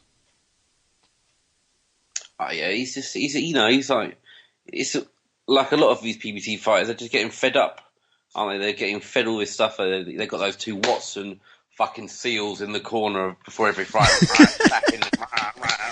Fucking but so they're all getting pumped up, and they believe they're bigger than they are, and they're getting paid money not to fight. I mean, what do you expect? How do you expect these people to behave? It's funny, I was listening to Lukey Boxing, shout out to Lukey. He was saying about Peter Quillen that he thought Peter Quillen was a guy who got picked on, grown up. You know, he got taunted or whatever. And that's why he is the way he is. Maybe that's why he fights the guys he does. He's not in boxing because he loves boxing. He's in it to make money, and it's maybe like a self-esteem thing. And I thought that's quite a good point, actually, because why else would you kind of really sabotage yourself for the fans the way that he does? This is the same guy who said, when it came out about they were suing Heyman, and he came out on Twitter saying, anything happens to Heyman, I'm going to retire. But Peter Quillen said that. This is the same fighter. Quillen said that. Yeah, when he fought on PBC, the commentators, or whoever, if that's what you can call them, were saying, "Oh, he gave up his belt so he could look after his family. He's there so he could be there for his kid. That's why he gave up his belt." I mean, fucking, what are you talking about? Did you hear that on that commentary? It's ridiculous. When I heard that, I was a bit like, "Oh, come on, they're twisting the truth here a bit now." I mean, just throwing your family under the bus, fuck's sake. Oh, no, I would have thought, but I had to look at, it's bullshit. But, look, he's actually probably met these guys. I know he kind of frequents these gyms, but, and I don't believe for a second, by the way, that Peter Quillen can punch like everybody says he does. I think his punching power is exaggerated by the size of the guys he's facing. Yeah, Danny Yankee. Sorry to interrupt you, Chu. Danny Yankee made a great point. He goes, "Looking after your kids is making money, right?" Yeah. Sorry, Chu. No, I mean, any chance you can get to shit on Peter Quillen, please do. people in the chat, people on Twitter, let's do it. We'll have to people are saying that people over in the States or in the gyms are probably saying Quillen punches harder because they don't want some guy from Eastern European coming over there and being the hardest puncher. So, America just sounds butthurt to me on the Golovkin thing. They're just upset. Half of them anyway, not all of them. They don't want him to be the guy. No, I'd have to agree. A lot of people hate on Triple G, and it's like, well, how can you hate on Triple G but not hate on Quillen? There's a bit of double standards going on, but I think we'll leave that for another day. It's not even worth getting involved in. I'm sorry I brought it up. It doesn't really matter. No, it's good, man. I like the flow of today. We're jumping on loads of topics. That's the good thing when it's a quiet weekend in boxing. Next topic I wanted to bring up, go back to the UK. Anthony Joshua and Dillian Whyte ticket sales. 6 hours they were claiming. just shows how much of a draw heavyweight boxing in the UK is, man. That you could sell out an arena that big in 6 hours. Yeah. It proves he's a star, man. Eddie Hearn's done what he said he would. He turned him into a superstar, or a UK-based superstar. I mean, he's going to be massive, isn't he? It's impressive. It was impressive. What is the boxing capacity of the O2? Do you know? I thought it was 15. Okay. No, it's 20, isn't it? Is it 20? Well, Yeah, how sure many have they it's 20. sold? I think they've sold like 18. That's pretty impressive, though. Especially the fact that, like, Dillian White and Joshua, it's not a massive fight, really. These guys are just like, it's probably both guys' hardest fight. So to sell out an arena like that quick. But obviously there's bad blood between them. There's a storyline behind it. Eddie Hearn's going to milk it. We'll have some specials probably. Does anyone know if this is pay-per-view or? It's gonna be pay-per-view, definitely. The thing is, would you not he- announce that when the fight gets announced, or what? That's what No, because confuses me. he's trying to put Feed that card. and obviously he's trying to make a couple good co-mains first, and he's most probably on the phones right now trying to make these fights. Apparently, Quigg most probably going to be on it. Even though Hearn's saying the Frampton fight's closer than ever, Quigg's going to be on it versus he's most probably one of his mandatories. Because we all know Quigg just basically ducked in there. It's going to be Quigg versus mandatory. Mitchell will be on there in his comeback fight. Luke Campbell most probably in a decent fight. Who else is there? Martin Murray making more shockwaves. They're just going to stack, stack the card. Ricky Burns won't get a fight, will he? Burns won't get on it. No, Burns Hey. he'll get sent to the States again for another beating. Burns is doing him dirty, man. Holy shit, Stack Burns. the card. It'll be like the May 30th, but it won't be as good. They're going to stack the card with all the names and be like, oh, look at this. It has to be pay-per-view. Come on. You know how Hearn does it. That's how it's going to be. That being made available to us here in the States, like on Wealth TV or anything, or will we have to stream it? I'm not sure, Kev, because Yeah, recently there's not really been any Sky cards getting shown. There hasn't been a Wealth TV fight in a long time. Yeah, maybe the money's not right, so they're not buying it. I'm not sure. See, in fairness, the last one where Eddie Hearn stacked the cards was fucking amazing, so good on him. True, but Christmas time, like December's an expensive month, man. You don't want to be splashing out. I know most of you probably won't. I know Leon will probably pay for it, but most of you probably won't pay for it. So it's not, being a boxing fan is not cheap. No, it's not. It's not, but It's not. yeah, I mean, I've not even got a response to that. It's not. It's not. It's ridiculous. I can't bother with Sky no more. Yep. I'm not. I refuse to pay for. Like I said before, I refuse to pay for any pay-per-view on Sky other than Canvasbrook. That's the only pay-per-view I pay for. I'm not paying I like for Fury. Vlad. I'm not paying for Vlad Fury. I'm not paying for that. I'm not paying for that. Can I just respond to boxing analyst in the chat, saying that I'm encouraging pay-per-view? Better than nothing. He wouldn't get this card on if it wasn't pay-per-view. What card? The Anthony Joshua, Dillian White, and all the undercard. What? That was supposed to be. They were supposed to fight in September. Yeah, it's meant to be this fight. Yeah, and they pushed it back because Dillian White was injured. No, they pushed it back because they want to build it up for a pay-per-view. Yeah, that injury I think was bullshit too, because Dillian White ended up fighting on the undercard. I think he was injured. Did you see the stadium? He fought twice though. He fought a cupcake after that, Nah, true. Sorry. They pushed it back. That hype train got. He was injured. I'm sure he was. They say he was injured, but he most probably it was. Maybe if it was an injury, it was a minor injury. He's fought. How can he be injured and they pulled out for the September, but then he fought in August? Salt water. I mean, I don't give a fuck. I'm not going to pay for it anyway. I'm going to. You bums can pay for it. I'm not paying for that crap. I love how Chu's defending the point, but he's not going to do what he's talking about. Wait a minute, can I just... No, I'm going to play devil's advocate here. That is going to feed a lot of people. What is?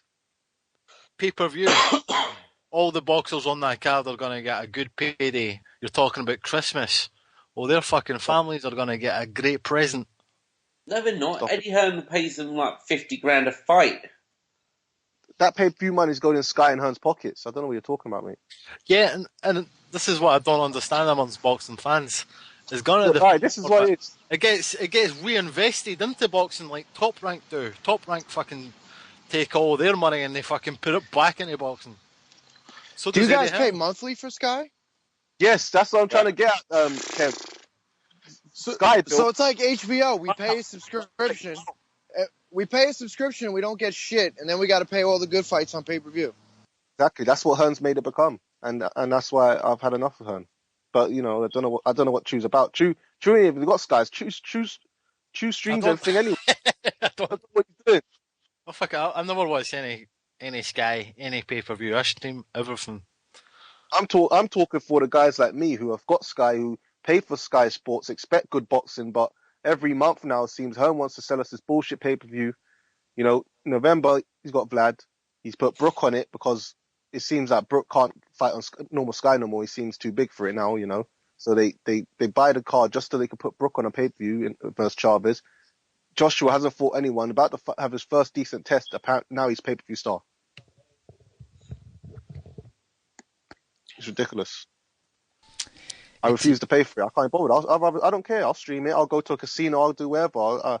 I don't need to buy. We're going to go to casino, Ari, and watch that fight. Oh, yeah.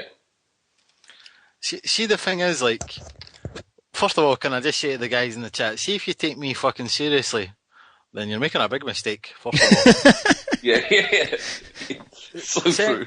Fucking calm down. I'm just playing the other side of the argument, right? Second of all, some guys have got to make money. Like, Eddie Hearn is what he is. He's a businessman. He's not in it to fucking survive on fucking £20 profit from a show and then fucking kick about in a fucking Asda, a fucking ladder. Continue, Stu. Let me say one thing. Yep. He just sold out 18,000 tickets in less than a day, mate. I mean, that's like, he's doing a fucking great job in. Well, he didn't officially sell. There's a shitload of them out there on. I just checked StubHub. There's like 500 on StubHub. I just checked. And you get a rate for the price. Like my heart's not even in this argument, but if I wanted to, I could probably fucking win this argument just by pointing out facts, figures, and numbers. Do it, you do it. You sell out the fucking arena in 6 hours. Anthony Joshua's making a shitload of money. So's Dillian White. The fight will be everywhere. It'll be on fucking Sky. It'll be on fucking normal television.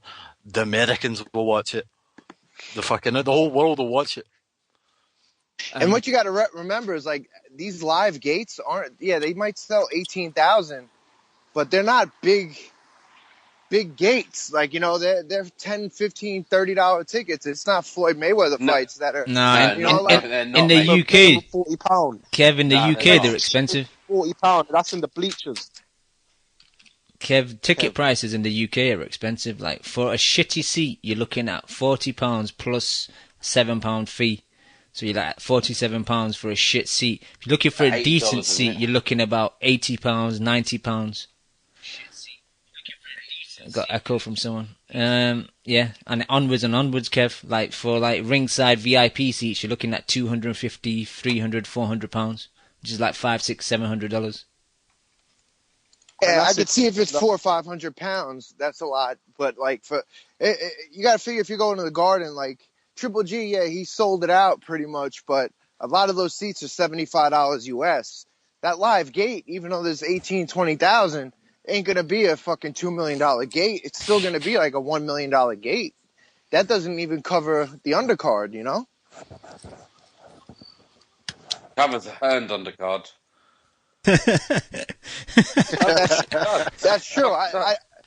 If you're telling me that their gate is going to do like a US gate, then that makes sense. But a lot of times these pay-per-views are what generates the revenue.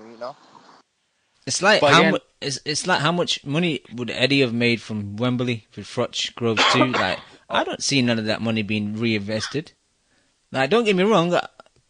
I've said that Chavez is a decent opponent for Brook. But the only reason that he's bringing him over is because he's got decent names on his resume albeit Chavez has lost to those decent names. And he's cheap to bring over. Like, I think for the Rios fight, Rios got 925k and Chavez got 25k. And I think for the Bradley fight, Bradley got 2 million and Rios got 35,000. So, Eddie's probably offered him like 10,000 and a packet of chips.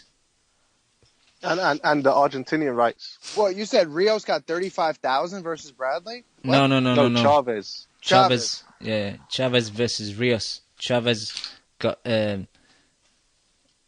25 and Rios got 925.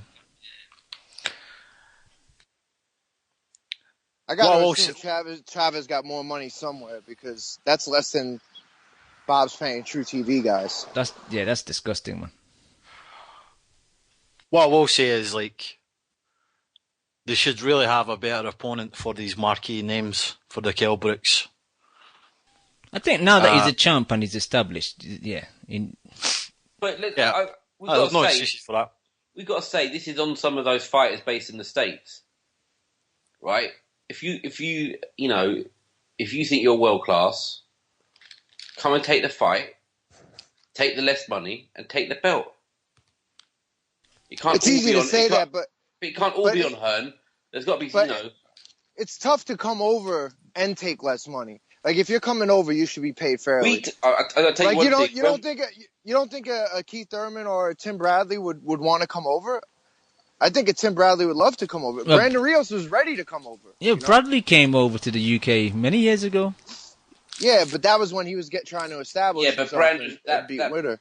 That Brandon Rios stuff is bullshit. He's saying, they were trying to do, I've heard him on these other podcasts slurring and jabbering on about his gloves. The gloves are banned over here, man. You knew that before you even got involved in that. Yeah, the Brook had enough. I already said it. Brook had nothing to do with the gloves. That's the board. Yeah, exactly. But the stupid fucker's going over there telling any cunt that'll listen that's what happened. Oh, he's trying to be like Mayweather. He's trying to be like Mayweather. He's not trying to be like Mayweather. Your fucking gloves are banned. So shut up. Yeah, and that's when a guy doing an interview and it's usually set back just being a hype man. But, like, you got to be the one to say, hey, listen, like, their commission bans those gloves. It's not like they're going to allow you to use them. Just use another set of gloves. And it's not like he's pulling it a day before the fight. 8 months. You got 2 months training camp to get used to another set of gloves. It's not like they're saying you can't use Reyes. Like, he could use Reyes gloves. He just can't use his MX Everlast because there was too much discrepancy between one glove to the next, and that happens a lot with that glove. If I'm not right, if I'm wrong in saying, didn't Brandon Rios have to sign 2 rematch clauses or at least 1 rematch clause to get the fight? No, I'm sure it was only 1. It was 1. It was 1 rematch. But it was I think it was in the UK. Either way, 1 rematch is usually standard for a champion. A champion usually wants a rematch. That sounds as if Rios stopped the fight.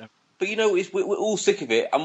We're all sick of watching some clip on YouTube, some boxer telling me how good he is, and then not fighting anyone. And 1 sec. Yes, agreed. That's true. Rios did duck the fight, and it seems like it was Arum. Because look at the fight, and Arum came out and said, "Oh, might as well keep it in house." And look at the fight they're getting now. Rios Bradley, 2 of his fighters. He's making all the profits. It's on his card. But then he didn't want Rios to come over here because he most certainly knew Rios would lose. How's he making money off that? Even if Rios Instead, he's got his own card with Bradley. He's got the winner no matter what. He got what he wanted. That's one thing I've seen that people have glossed over. They were actually Arum. Arum was okay with Rios going over there. It was Team Rios that didn't want those. They didn't want to give a rematch. Rios said himself, he was like, "Why should I give you a rematch if I beat you? Why would I want to fight you again?" Like, it's bullshit. It's almost standard now. A champion gets a rematch and a rematch clause in the contract. This is the man who's been that has nothing to do with Bob Arum, a top rank. That has to do with Rios saying, if I go over there and beat you, why should I have to fight you again? There should be no rematch clause. You're not Floyd Mayweather. Well, almost every other champion has a rematch clause. And that's being bad. This is the man who's made his career off of 3 rematches with a bum. What's he talking about, rematches? You know what I mean? That's all we've known him for with those 3 fights in the last couple of years. So it's bullshit. even if Rios he's also the same guy who didn't give Abra a rematch. Yeah. What were you saying, Chu? Sorry, even if Rios beat Kell Brook, it would never be the same fighter after it. Because Brook would fucking hit him a lot. And he would hit him hard. So he would be, if not shot, he would be on the way to being shot. Rios ain't beating Kell Brook. I would have liked that fight, though, because it's a sturdy opponent for Brook to hit on and to beat on. And he's not going to make it sloppy like Porter, where he's going to rush and hold. Like, he would let his hands free. Hey, guys, I know I'm just Rios versus Porter. I know I'm just jumping on right now, but are you guys more on the side of Kell Brook in these negotiations with Brook? I mean, with Rios? Oh, yeah, it's all on Rios. How is it all on Rios when Kell Brook is making up these glove stipulations? Like, no, the gloves are banned, man. The gloves are banned. You must have just jumped on. We just explained that. Oh man, I feel like Ski Mask Joe right now. Yeah. The gloves are banned by the commission over there, so you can't use those. But he's not saying you can't use horsehair. Like, he could use Reyes, he could use whatever. He just can't use the MX gloves. That's it.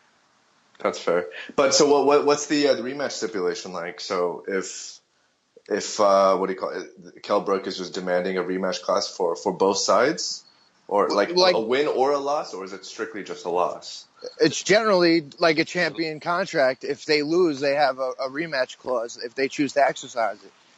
Sometimes champions who lose, they get their ass beaten, they get a better opportunity somewhere else, and they don't exercise it. But I would say 70% of all champions, unless they're somebody with no negotiating power, get a rematch clause. Well, for example, Bute, he had the rematch clause with Froch, but he got cobra'd, so he didn't want it. He didn't want it again, so he didn't bother getting the rematch. He could have got the rematch, he wanted it, but he didn't. So when you lose like that, it's up to Broner the Maidana. champion. Again, yeah, he had the rematch, he didn't get it. He didn't want it. He used the rematch clause to get a step aside payday, but he didn't want that fight. I just hope that Brook fights someone credible after that Chavez fight. Agreed. Chavez is a good fighter, and I think he'll get No, he's not. Test. He is. Timothy Bradley said it today as well. He's decent. Yeah. I'm tired of guys who never beat good guys getting credit for being, like, good fighters. It's like, if you're a good fighter, you would win 1 out of every 5. Like, he's lost every single fight that he stepped up against. What's the primary what's the calling card on Chavez? Oh, he hurt Thurman in that first round. He's tough. Got a draw against Bradley. He hurt Thurman. Colasso just did that a couple of months back, so that's no big deal, is it? Right. but almost nobody had that fight scored a draw in the Bradley fight. I had. Come on. You thought that was a draw, Chu? That Bradley Chavez fight? No, I thought Bradley won the fight, but he got a draw against Bradley. I mean, that's what the result was. Yeah, but why would you go by the result? He was beating Rios. He was beating Rios. But Rios isn't a good fighter either. No. I had Rios up in that fight, too. Well, you think Chavez is a superior fighter than Rios at this point? I think they're pretty much even. Oh, yeah, well, fair enough. I think it's a good replacement. If you can't get Rios, then get a guy who's cheaper. I agree with that. It's a good replacement, but just because you replace shit with slightly better shit doesn't make it a good shit. None of these guys want to fight Kell Brook. I think it's a mixture of... None of these guys, you don't think Thurman wants to fight Brook? What, in the UK? Oh, yeah, he'd fight in the UK. Well, I mean, Uncle Al Heyman wouldn't want it, so that's a huge roadblock there. But see when Heyman says, when Thurman gets asked a question about Kell Brook, it's always he's kind of deviating from it. He's like, "Oh, one day."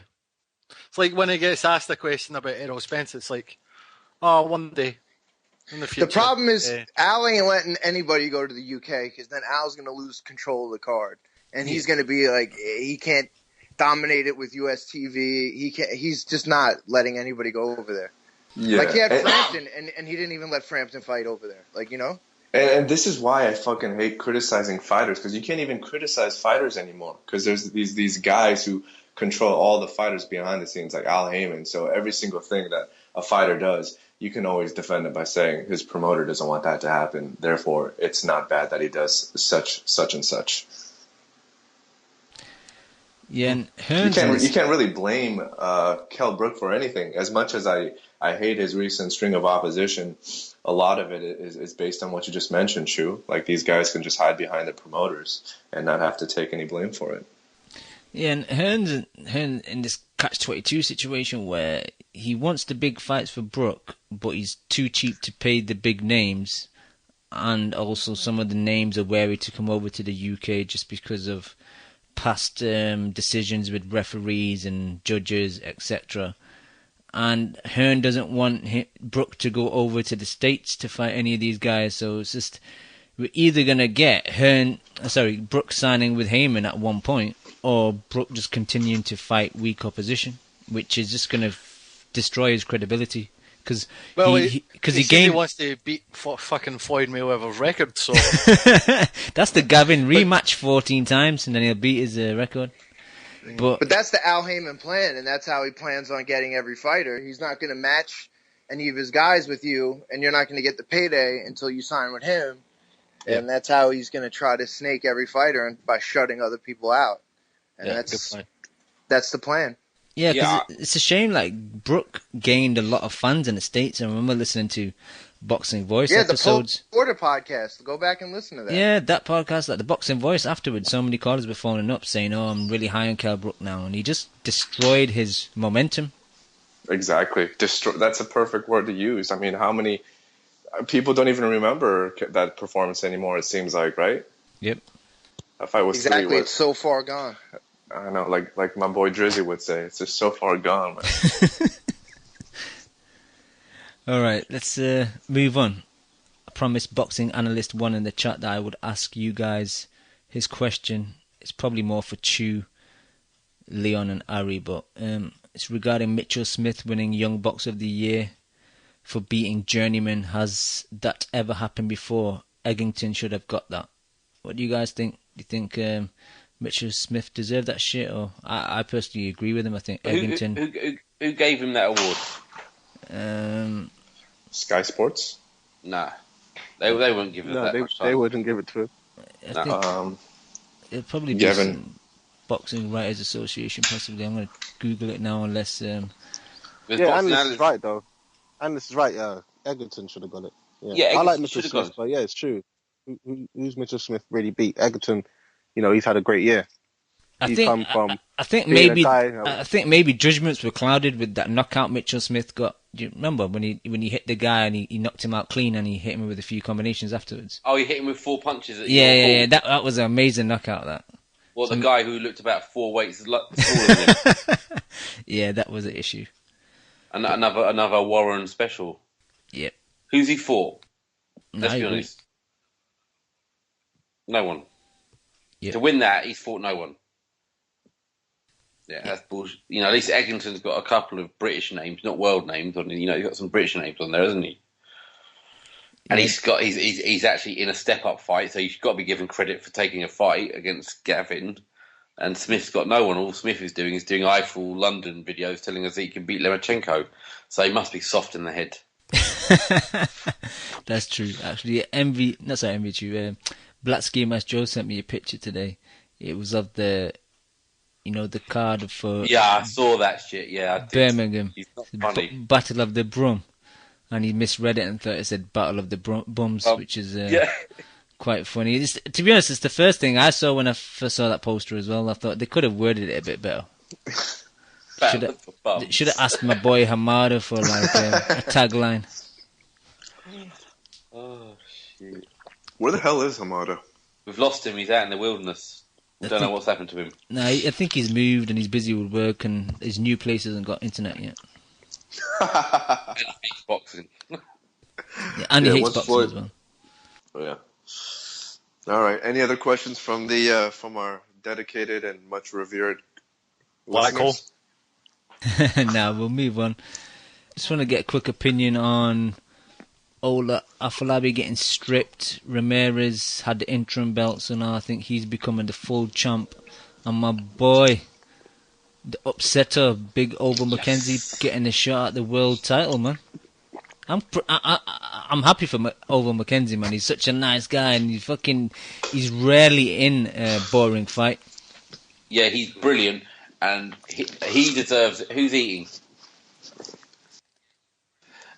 He deserves the fight, but better than that, it's just another step down for Bellew. He's going to be another 8-rounder. Another 8-rounder in Liverpool. I carry power. You're a bellend. So yeah, swinging and missing. Yeah, I am really happy for the upsetter. He's top bloke. Yep. Ari, any thoughts? Yeah, it's good. It's good. But is it true he's only got 2 weeks' notice for this fight or something like that? The fight's actually coming up. I did read that he took it at short notice, but when I look at his box rack, the fight's not on there, so I'm not really sure what's going on. If he's getting an extra few weeks to get prepared, or what's going on, because he seems like a guy that's always in the gym, but it is very short notice. But it's a tough fight, isn't it? No, it is a tough fight. Yeah. But if he catches you clean, it's a pretty fucking obvious thing to say. But he does. If anyone carries power, it's him, innit? Not our friend. Did you see him wearing? He looked like he was at the other fight the other day. He looked like he was wearing a handbag. Did you see Bellew in the crowd in Liverpool? Yeah. The thing with Mackenzie is, though, if he's not knocking Ramirez out in the first 6 rounds, then most likely Ramirez will win on points. Yeah, he will. I think that you're not going to pick. I'd pick Oville to bet my flag, but I think it was a tough fight for him to win. Yeah, especially I would presume he's going to have to go to Argentina as well. It's going to be tough out there. It's going to be in Buenos Aires. So I don't think. I think it's the 2nd of October, because I think they're keeping the date for the Hernandez. The Hernandez fight was supposed to be. Yeah, because Hernandez kept pulling out that fight with injuries and illnesses, so I think the IBF finally got fed up and just stripped him. Yeah, and that's right. Taking long. Yeah, because I think he fought last August, so it's been over a year. Shout to the IBF, man. Saying it's Friday the 2nd that he's got a fight. Nothing for something to put it in the chat. Yeah. So that's it. That's what he's fighting. I hope maybe they give him an extension, man. Give him a bit extra time to prepare, because he's going to have to go over to Argentina at least a week earlier just to kind of acclimatize to the time and the weather and shit. So. Yeah, especially with Mal Alpha there. Who knows what that guy's going to do to him, So he's got to be prepared. Mal's going to be in Ramirez's corner, giving advice. Exactly. Did you guys talk about the HBO War deal? Nope. Give us some background. I was going to ask you guys. I just read an unboxing scene. I guess it's a 3-fight deal, and I guess the contract mandates Andre Ward to fight at light heavyweight. I assume at least once in the contract, so I'm assuming that fight's going to be against Kovalev. I'm not sure. It's the first I've heard about it, to be honest. Yeah, it's on front page of Boxing Scene. I'm not trolling. They were talking about that Kovalev fight for early mid 2017 as is, so maybe they're going to push that now. Okay. 17. What's this? 16? 16. I mean, I'm sorry, not 17. Oh, that's safe. Not early 2016, but more like around summer of 16, like around this time. Okay. Oh well, hopefully it happens. Hopefully. Yeah, I mean, I know you're going to absolutely hate this, Leon, but Andre Ward is the number 1 pound-for-pound fighter in the world now, right? No. No chance. No chance. No chance. Come on, bro. Nah. Who's pound-for-pound number 1 now? It's got to be Chocolatito. Who's number 2? It's not him. Exactly. It's not when I ask you, Ward has been living off like one win from 4 years ago. Is like his exactly. His You can't give a man how many fights he had in the last God knows how many years. Klitschko would be number 2. Yeah, you're right. Sorry. Edwin Rodriguez and Paul Smith. Paul Smith like his 2 in wins. 3 years, with approximately 3 years.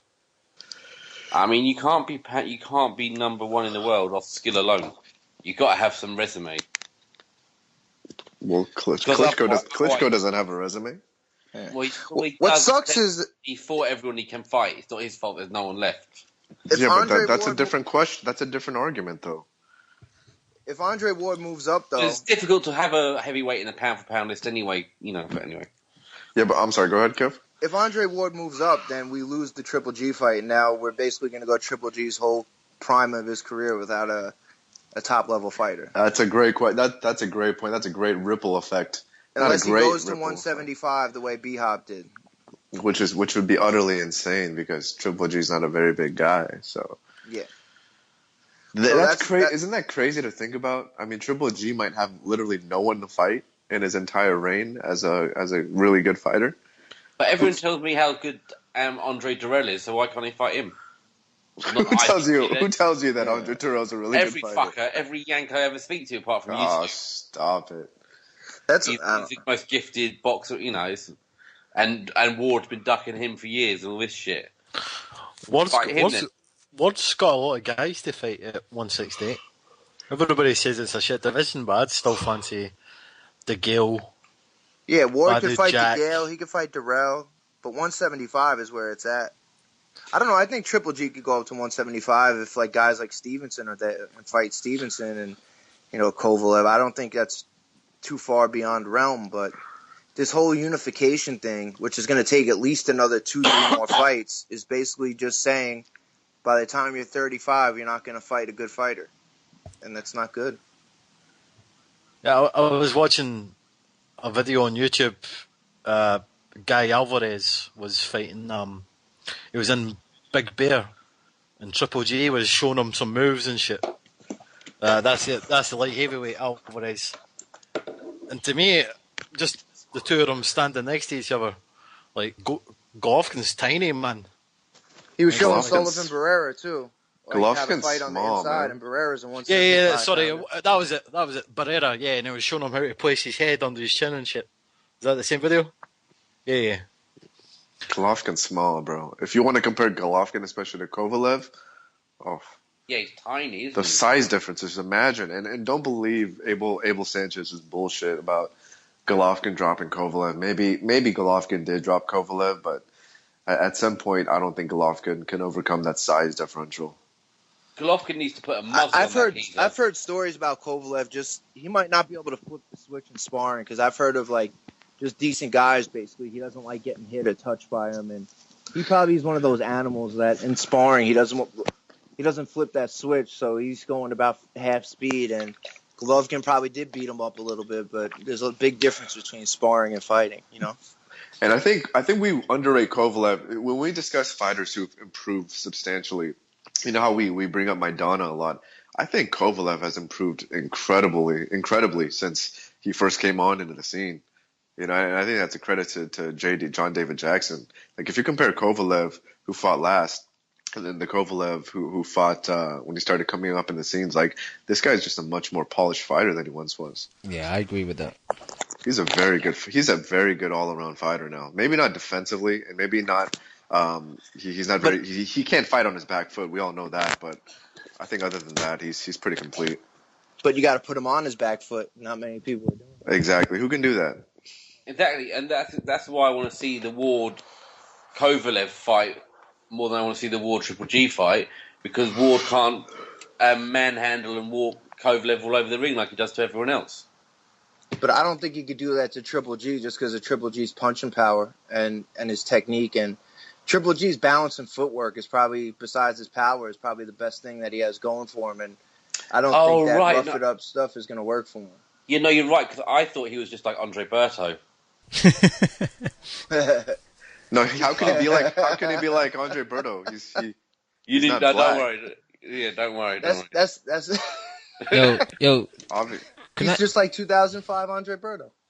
Yeah. But speaking of improvements, though, if you look at Triple G before he went to Big Bear and Abel Sanchez, and after, like he improved and got a lot better too. So, but that improvement was before he got really on TV. So we didn't get to see it as much, But if you go back and YouTube like his previous fights before he got with Abel and Big Bear, like he wasn't very polished either, and he was kind of all over the place and sloppy.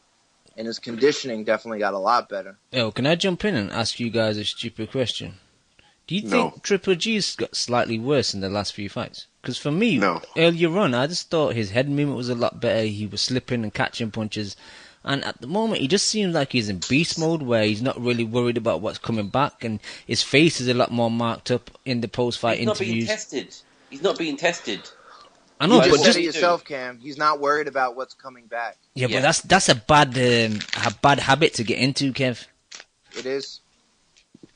But that's what's going on. Who's eating Pop-Tarts? What? They still make Pop-Tarts? Of course. I have it for breakfast every day. That's why I'm so ripped.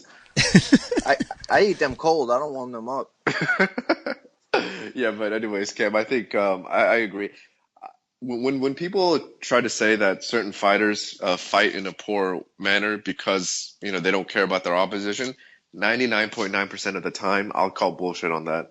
But when Triple G fought Willie Monroe Jr., I think he purposely fought like that. I think he just didn't give a fuck. I think he just wanted to put on a show and said, fuck it, I'll let you hit me a couple times and then I'll knock your ass out, in a couple rounds later. Yep. You could tell he does that because he smokes him and then he takes the foot off the gas so he doesn't knock him out in one round. So it went a couple extra rounds. Same thing with like the Murray fight. And the crazy thing is, he did that against Rubio, and he still knocked his ass out. I bet Triple G, when he knocked Rubio out, he was like, "Oh fuck, I didn't mean to hit you that hard." I wanted to get a few more rounds under the belt. Exactly. Man, he's a cool cat. But, you gotta love Triple G. All this war Triple G thing has been so fucking boring over the last couple of weeks, hasn't it? Just both sides have bored the shit out of me. I don't know. It's like been going on for too long now. It's been a couple of years now. I don't care about the fan. I don't care about the Golovkin maniacs. They're all fucking retarded. And all the fucking Andre Ward apologists, you're even worse. Take your fucking self outside and have a fucking close look at yourselves. Even a better line than Andre Berto and Triple G basically being the same was Andy Lee is a far better boxer than Andre Ward. That was the best line, one of the best lines I've ever heard on Twitter. Fucking Wassam special in that one. Wow. Well, he's doing no one any favours, is he? It's like Abel Sanchez. Just keep your mouth shut, man. He's like the US version of Joe Gallagher. Just be quiet. You're doing no one any favours. You're fucking your man shit up with your mouth. Sit down. That is an issue these days, where trainers kind of get involved a bit too much with the matchmaking and talking about other everyone's opponents. too involved. Apart from the only person isn't involved enough by all accounts is the boxers, because you hear every boxer telling you, "Oh, I'd fight him, I'd fight him, I'd fight him," but that's all you hear, isn't it? I can't even bother watching half these YouTube interviews anymore. I'd knock. But. I don't care about your money. I don't care about your fucking manager. The thing that makes it so much worse coming from Abel Sanchez's mouth is the fact that you have to watch the terrible shirts that he wears that he always tucks in, and the fat ass gut that he rocks. Looking like he's auditioning for a Pablo Escobar role. This guy has the worst attire in all of sports, maybe in all of history.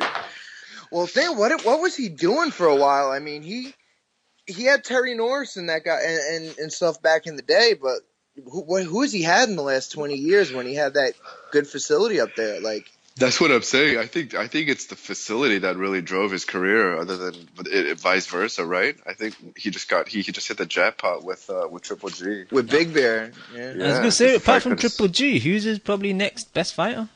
I don't know, no idea. Active? Nobody. I know Barrera was with him. Didn't he trade Ofalabi? He trained that guy that Kovalev beasted a couple of weeks back, didn't he? He trained him for like 2 or 3 fights. Yeah, but he only did that in exchange for free pizza, because the Mohammadi guy,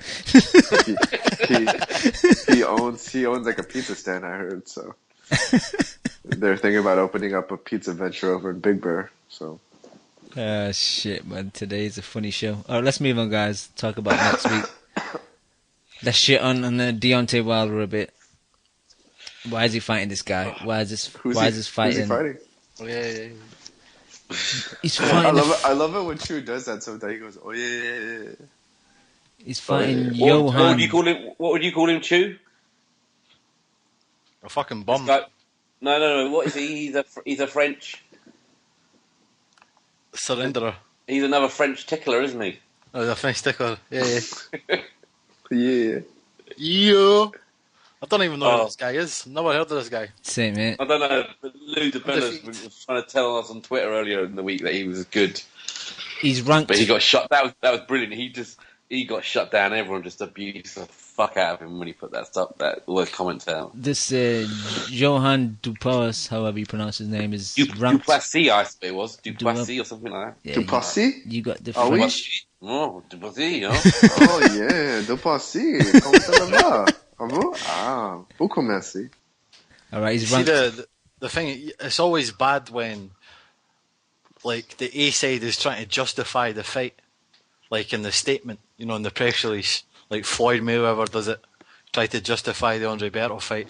Deontay Wilder's trying to justify it, saying, "Oh, this guy's undefeated, but he's never fought anybody like my power." He's not no one undefeated. gives a fuck. He's got 2 losses. He's got 2 losses. Well, just ignore me then. He's he's ranked first in. Let me get the press release. He's ranked first quote in France and 31st in the world. So 34th in the world. Yeah. So there's 33 people better than him. Yeah, I've got the press release here. I'll find it. Keep going. Yeah, it's just a terrible fight. It's just. I heard Wilder made a statement in an interview the other day saying he can't see himself in this sport for that long. And I kind of find it funny because I think the only reason is because you can't fight that many bums until people have enough and start calling you out. I just cannot wait for the purse bids, because that Russian will crush Heyman in the money, and he'll make him drop the belt and look like a bum. No, it's true, but they'll just sugarcoat it. They'll just say, they'll make some shit up, like, the boxing. Yeah, they'll give him the upper belt, won't they? Might even give him the belt this weekend. Yeah. The new Yes. UFC shit. So nothing for something got it in the chat. It's unboxing scene. He's saying it. He couldn't have a better opponent to be defending my title against. I think he's the perfect opponent. He's tough. He comes to fight. He's got a great record. He's never been stopped. He's got the height and the weight. Do I have to say more? I think this is a great opponent for me. You said that about the last guy as well. Deontay Wilder should be a promoter, man. He's fucking great. Just because the guy's 6'5" and he's 240 pounds doesn't mean he's going to give you a challenge. The funny Yeah, thing true. is, we were shitting on Josh fighting Gary Cornish, Yeah. but this is not Joshua's 30-odd fight, you know. This is that was Joshua's. What fight was it now? I can't remember off the top of my head. 13th, wasn't it? Something like that. So And you can, Joshua doesn't have a title. exactly. Yeah, So you he's can got a kind of world forgive. champion. You can kind of forgive Joshua, but you can't forgive the world champion. And it's a fucking WBC title too. I mean, Yeah, God, it's Jesus, a real one. fucking You could Christ. almost forgive like a first title defense, especially if it's a homecoming and it's a young guy. You can almost forgive a first title defense. But when you're getting into this territory for your second or third title defense, like, it's just, come on, man. But remember when Wilder won the belt and we were all saying on the show that he needs time to develop? These are the kind of fights that are making him develop. I don't agree with them, but everybody was kind of expecting it. I wasn't expecting them to go in the ring immediately with like fucking Povetkin or fucking Fury. So he's getting, even though he's a world champion, he's getting these development fights, which, you know, it's kind of pointless and it's disrespectful to the game. You know, fucking the heavyweight champion shouldn't be in these kind of fights. The problem was, because he got buzzed so badly in that last fight, or got buzzed for that, you know, for that moment, they knew they couldn't risk him because he's vulnerable, isn't he? The thing about Wilder is just waiting to be exposed.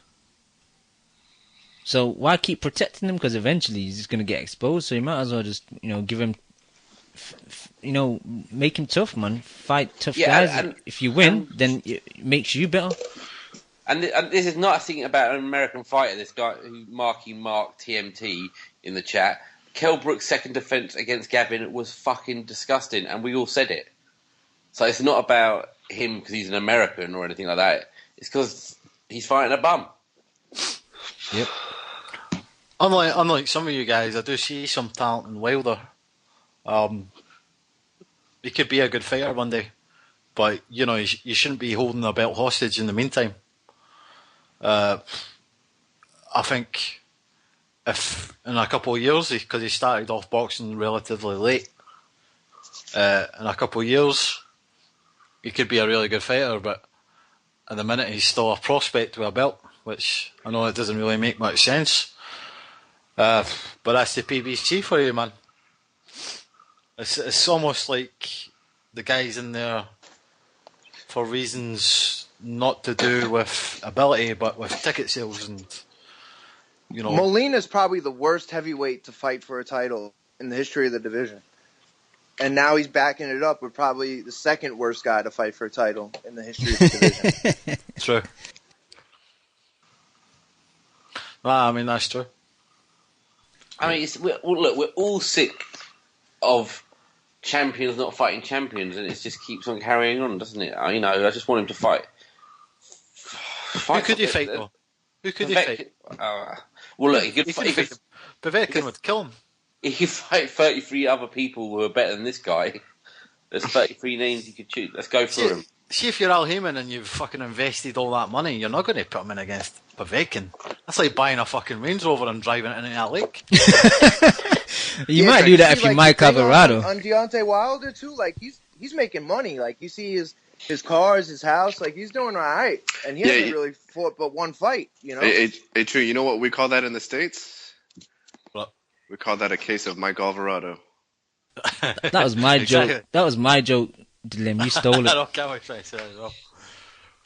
But he can beat no champion or no contender at heavyweight at this point.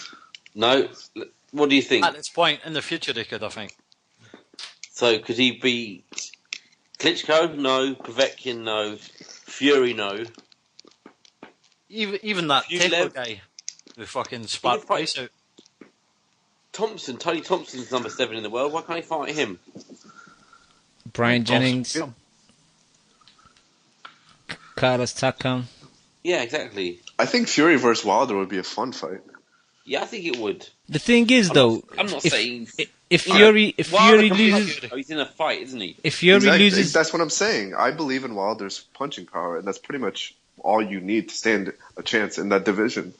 I think if Fury loses to Vlad, then Wilder would just say, "Well, he lost to Vlad. Yeah, I'm not going to fight him."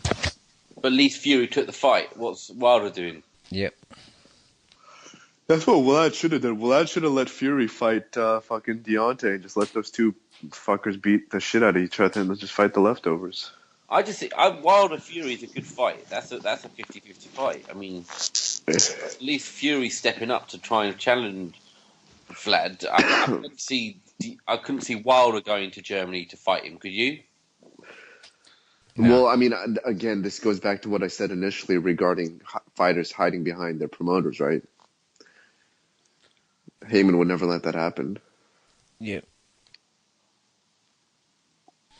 Ari, you got any opinion? I think Ari's with his girlfriend, so let's just keep going. It's either that or he's watching 12 hours of consecutive television. So Yeah, I think the football season started as well. So maybe He's watching American football, isn't he? probably, yeah. what a bum. All right. Anyone else got anything on Wilder, or should we move on? Let's move on. Undercard's pretty dire. The only other fight I put in the prediction league was the Dominic Brazuela versus Fred Cassie, just because I think Fred Cassie deserved it after I think that he beat Ariola, but didn't get the win. Did he get the win? Well, did it end up in a It was draw. draw, wasn't it? Yeah. Yeah, What's that background noise? Yeah, I think it's Chew and his microphone. Chew, you okay? I'll take it as a yes. Alright, let's move on. What was he doing back there? What the fuck is this guy doing, man? Chew, what are you doing? He's gone. He'll be back in 2 minutes, he said. Alright. Fucking MC2. Why is he so noisy though if he's left? I'm going to hang up on him just to... Oh, no, I'm back, mate. Sorry. What happened? What the fuck were you doing, man? My fucking microphone got disconnected, so I put it back. Shit. It's back now. Yeah, you're back, yeah. Alright, let's move on to UK. Fedor Chuvinov, Frank Buglioni. First fight was rescheduled because I think Chuvinov picked up an injury. Fighting on Saturday in London, Wembley Arena. I'm not really hyped about it, to be honest. It's a bit of a average fight for me. Really pretty poor undercard as well. You guys got any opinions? Oh, it's... Chudenov will beat him. That's my opinion. Yeah, I've got Chudenov as well. I don't think... Yeah, I mean, Buglioni's an English, he's an English... I mean, fuck it, he drew in an area level fight in his last fight. Let's be honest. Yeah. So, I mean, he's a long way off world class. Yeah, he's kind of like domestic level, definitely. Yeah, and I don't care what Steve Collins says, because I think Steve Collins might have lost it. I loved him as a fighter, but he talks some hella nonsense. I don't know, man. I was saying that about the last Frank won fight in Manchester. The one where the guy got injured, having a brain freeze in the second round. Oh, he got chipped and the shoulder got broken or whatever, wasn't it? Yeah. It was Zepeda versus Flanagan. Yeah. I never thought Flanagan would win, but strange things happen when it's a Frank Warren card. And Flanagan's got more skills than, I mean, Buglioni has got knocked out by someone who if our good level fighters beat that guy, don't they? What's his name? The Brick Killer? Cam. Remind me. Kaminsky, yeah. Yeah. Our good guys beat him, our bad guys lose to him. And he got blasted out, didn't he? He's a warrior though, Kaminsky, no. He's a warrior. I like Kaminsky. I'm just saying that's how it goes, though, isn't it? Our good guys beat him in a tough fight, and if you're not good enough, he beats you. No, I agree. I wasn't really impressed with Chuvinov against Sturm, to be honest. I think he just did enough, and I think Sturm's declined that much that he didn't have to do that much. But I wasn't impressed with him. But I think he'll beat Frank Buglioni quite easily, to be honest. Yeah, Buglioni's so easy to hit. That's his problem. Oh, that left hand so low, isn't it? Yeah. So any right-handed punch hits him really. And he struggled in that. The fight that we went to last year, Leon. I think was it Andrew Robinson? He struggled in that fight as well on the Billy Joe Saunders Eubank Jr. undercard. The light middleweight he struggled against. Yep. Yeah. What I don't know is how Buglioni got the fight in the first place. Another little Warren deal, isn't it? Chudenov wanted a nice little easy layup, didn't he? I think. Milos saying in the chat, WBA ordered Sturm versus Chudenov / Buglioni winner next. And so Sturm gets another shot. Yeah, and then the winner faces some guy called Fegan Butts. Sturm's got pictures of people somewhere, because I don't know how he keeps on getting these shots, but he's definitely got some dirt on someone. Sturm's forever getting title shots. Yeah, he's definitely got dirt on someone. I'm surprised he didn't get the shot against Abraham, to be honest. I'd rather see Kaminsky fight Chudenov. That's a good fight. It'd be a better fight. That's a good fight, actually. Someone else just said that. I think WBO shut down the Sturm versus Abraham, but yeah, Kaminsky, man, he was doing good against Stieglitz as well until he got. He got robbed. He got done in a cut. Yeah. It was that weird. Was that one with that weird disqualification because his cornerman cut? Oh, he took off the tape. Weird bullshit, wasn't it? Yeah, he took off the tape around the gloves, and that's illegal or some shit. So then he got disqualified or some shit like that. That's it. Storm should change his name to Shower because he's shot to pieces. All right. Anything else you guys want to talk about before we get out of here?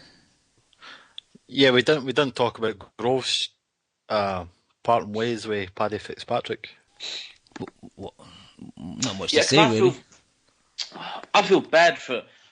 I feel sorry for Paddy because in the last fight anyway, because he was telling him the right things, and Groves was just doing none of them in that last fight. Well, I read the shout out to Chemo. He kind of brought my attention to it, but I read the article on Boxing News 24. Paddy Fitzpatrick was saying that Groves' wife was saying a lot of strange stuff to Paddy Fitzpatrick after the fight. What that strange stuff was, I don't know, but it was. I can imagine you done a shit job, Paddy, something like that. You know, it's just a kind of passing the buck. Chemo's devastated though, isn't he? That hit him hard. Yeah. I mean, I was angry. He was upset. Chemo's been clutching his George Groves t-shirt all day. Not good. And talking of t-shirts, just quickly, I didn't get to say this. I won't miss Floyd's fans. Floyd was a great fighter, and I didn't get to say this after his supposed last fight, but I will not miss grown adult men wearing that stupid fucking t-shirt. And especially, you know what's worse? People from over here wearing that t-shirt. It's like you see those fucking wankers playing football in Bayern Munich and Barcelona tops. You're a grown man and you're wearing a top from another country. What are you doing? I hate the caps. Like, I wear New Era caps, but those TMT caps are fucking ugly, man. I just don't think you need to be wearing any of that as a grown man. You're not a child, you know. Yeah, so I won't miss that. I just wanted to get, because I didn't get my chance to say anything about that fight last week.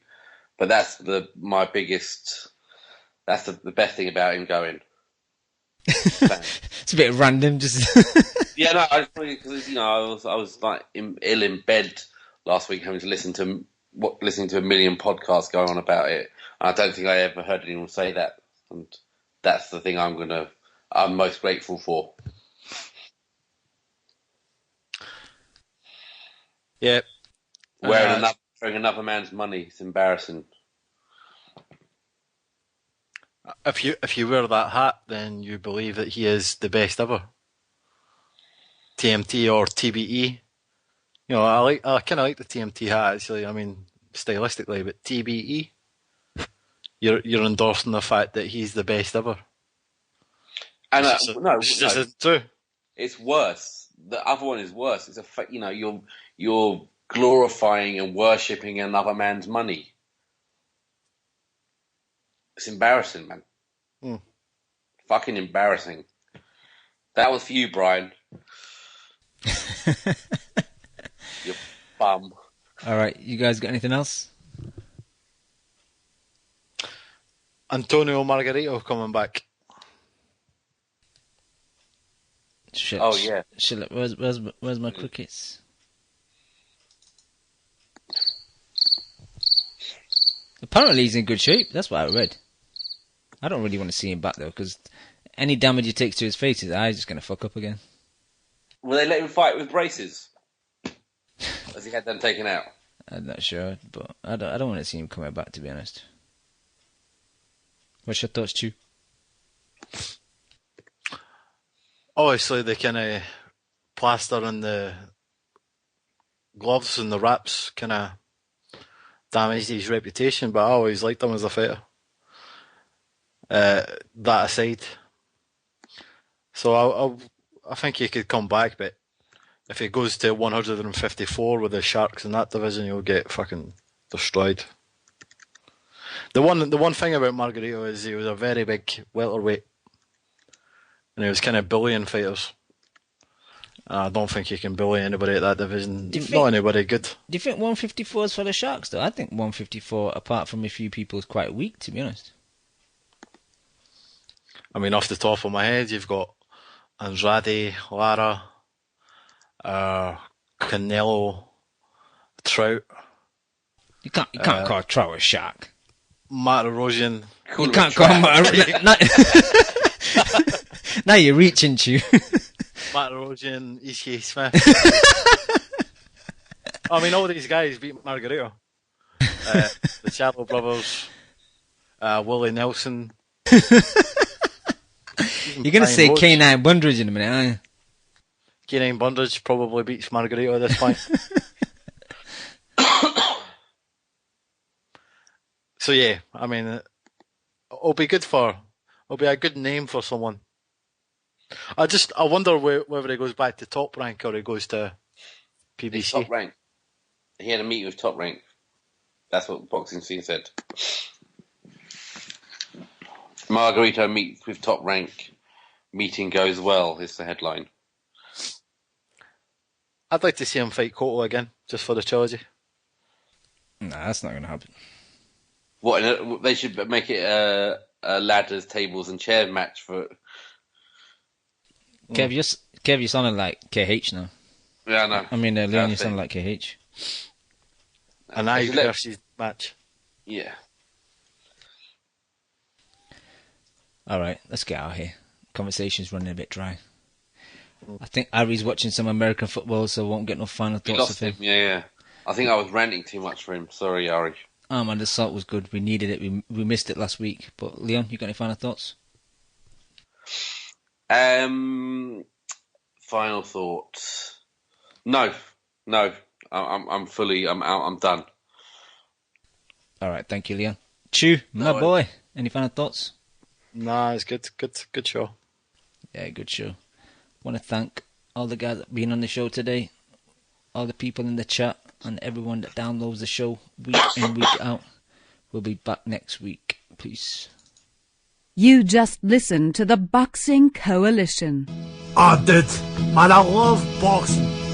I fucking love boxing. A big shout out to the Boxing Coalition. You're a newbie. No, I ain't new, man. If my fucking next door neighbour became the #1 flyweight in the world, you know what I'd do? I'd fucking walk past the cunt. Derek, how you doing, bro? I was physically bun you, blood. I disagree. First time I hear the song, man, it was fucking badass. Vamos Argentina, la concha de su madre. I see the bomb in them. I get home and she's like, what the fuck? Me and the kid are here. Why don't you get home and talk to us? I'm like, man, you guys don't know shit about boxing. Kel, how does it feel to be the new IBF champion? Feels great. Did we really dive into the black hole right off the jump? I think he's hiding glass. Just to play devil's advocate. You want 1 portion of crow or 2 portions of crow? Give me 2 portions with a supersized fries and a large drink, please. I can't stand him, what? I'm Scottish.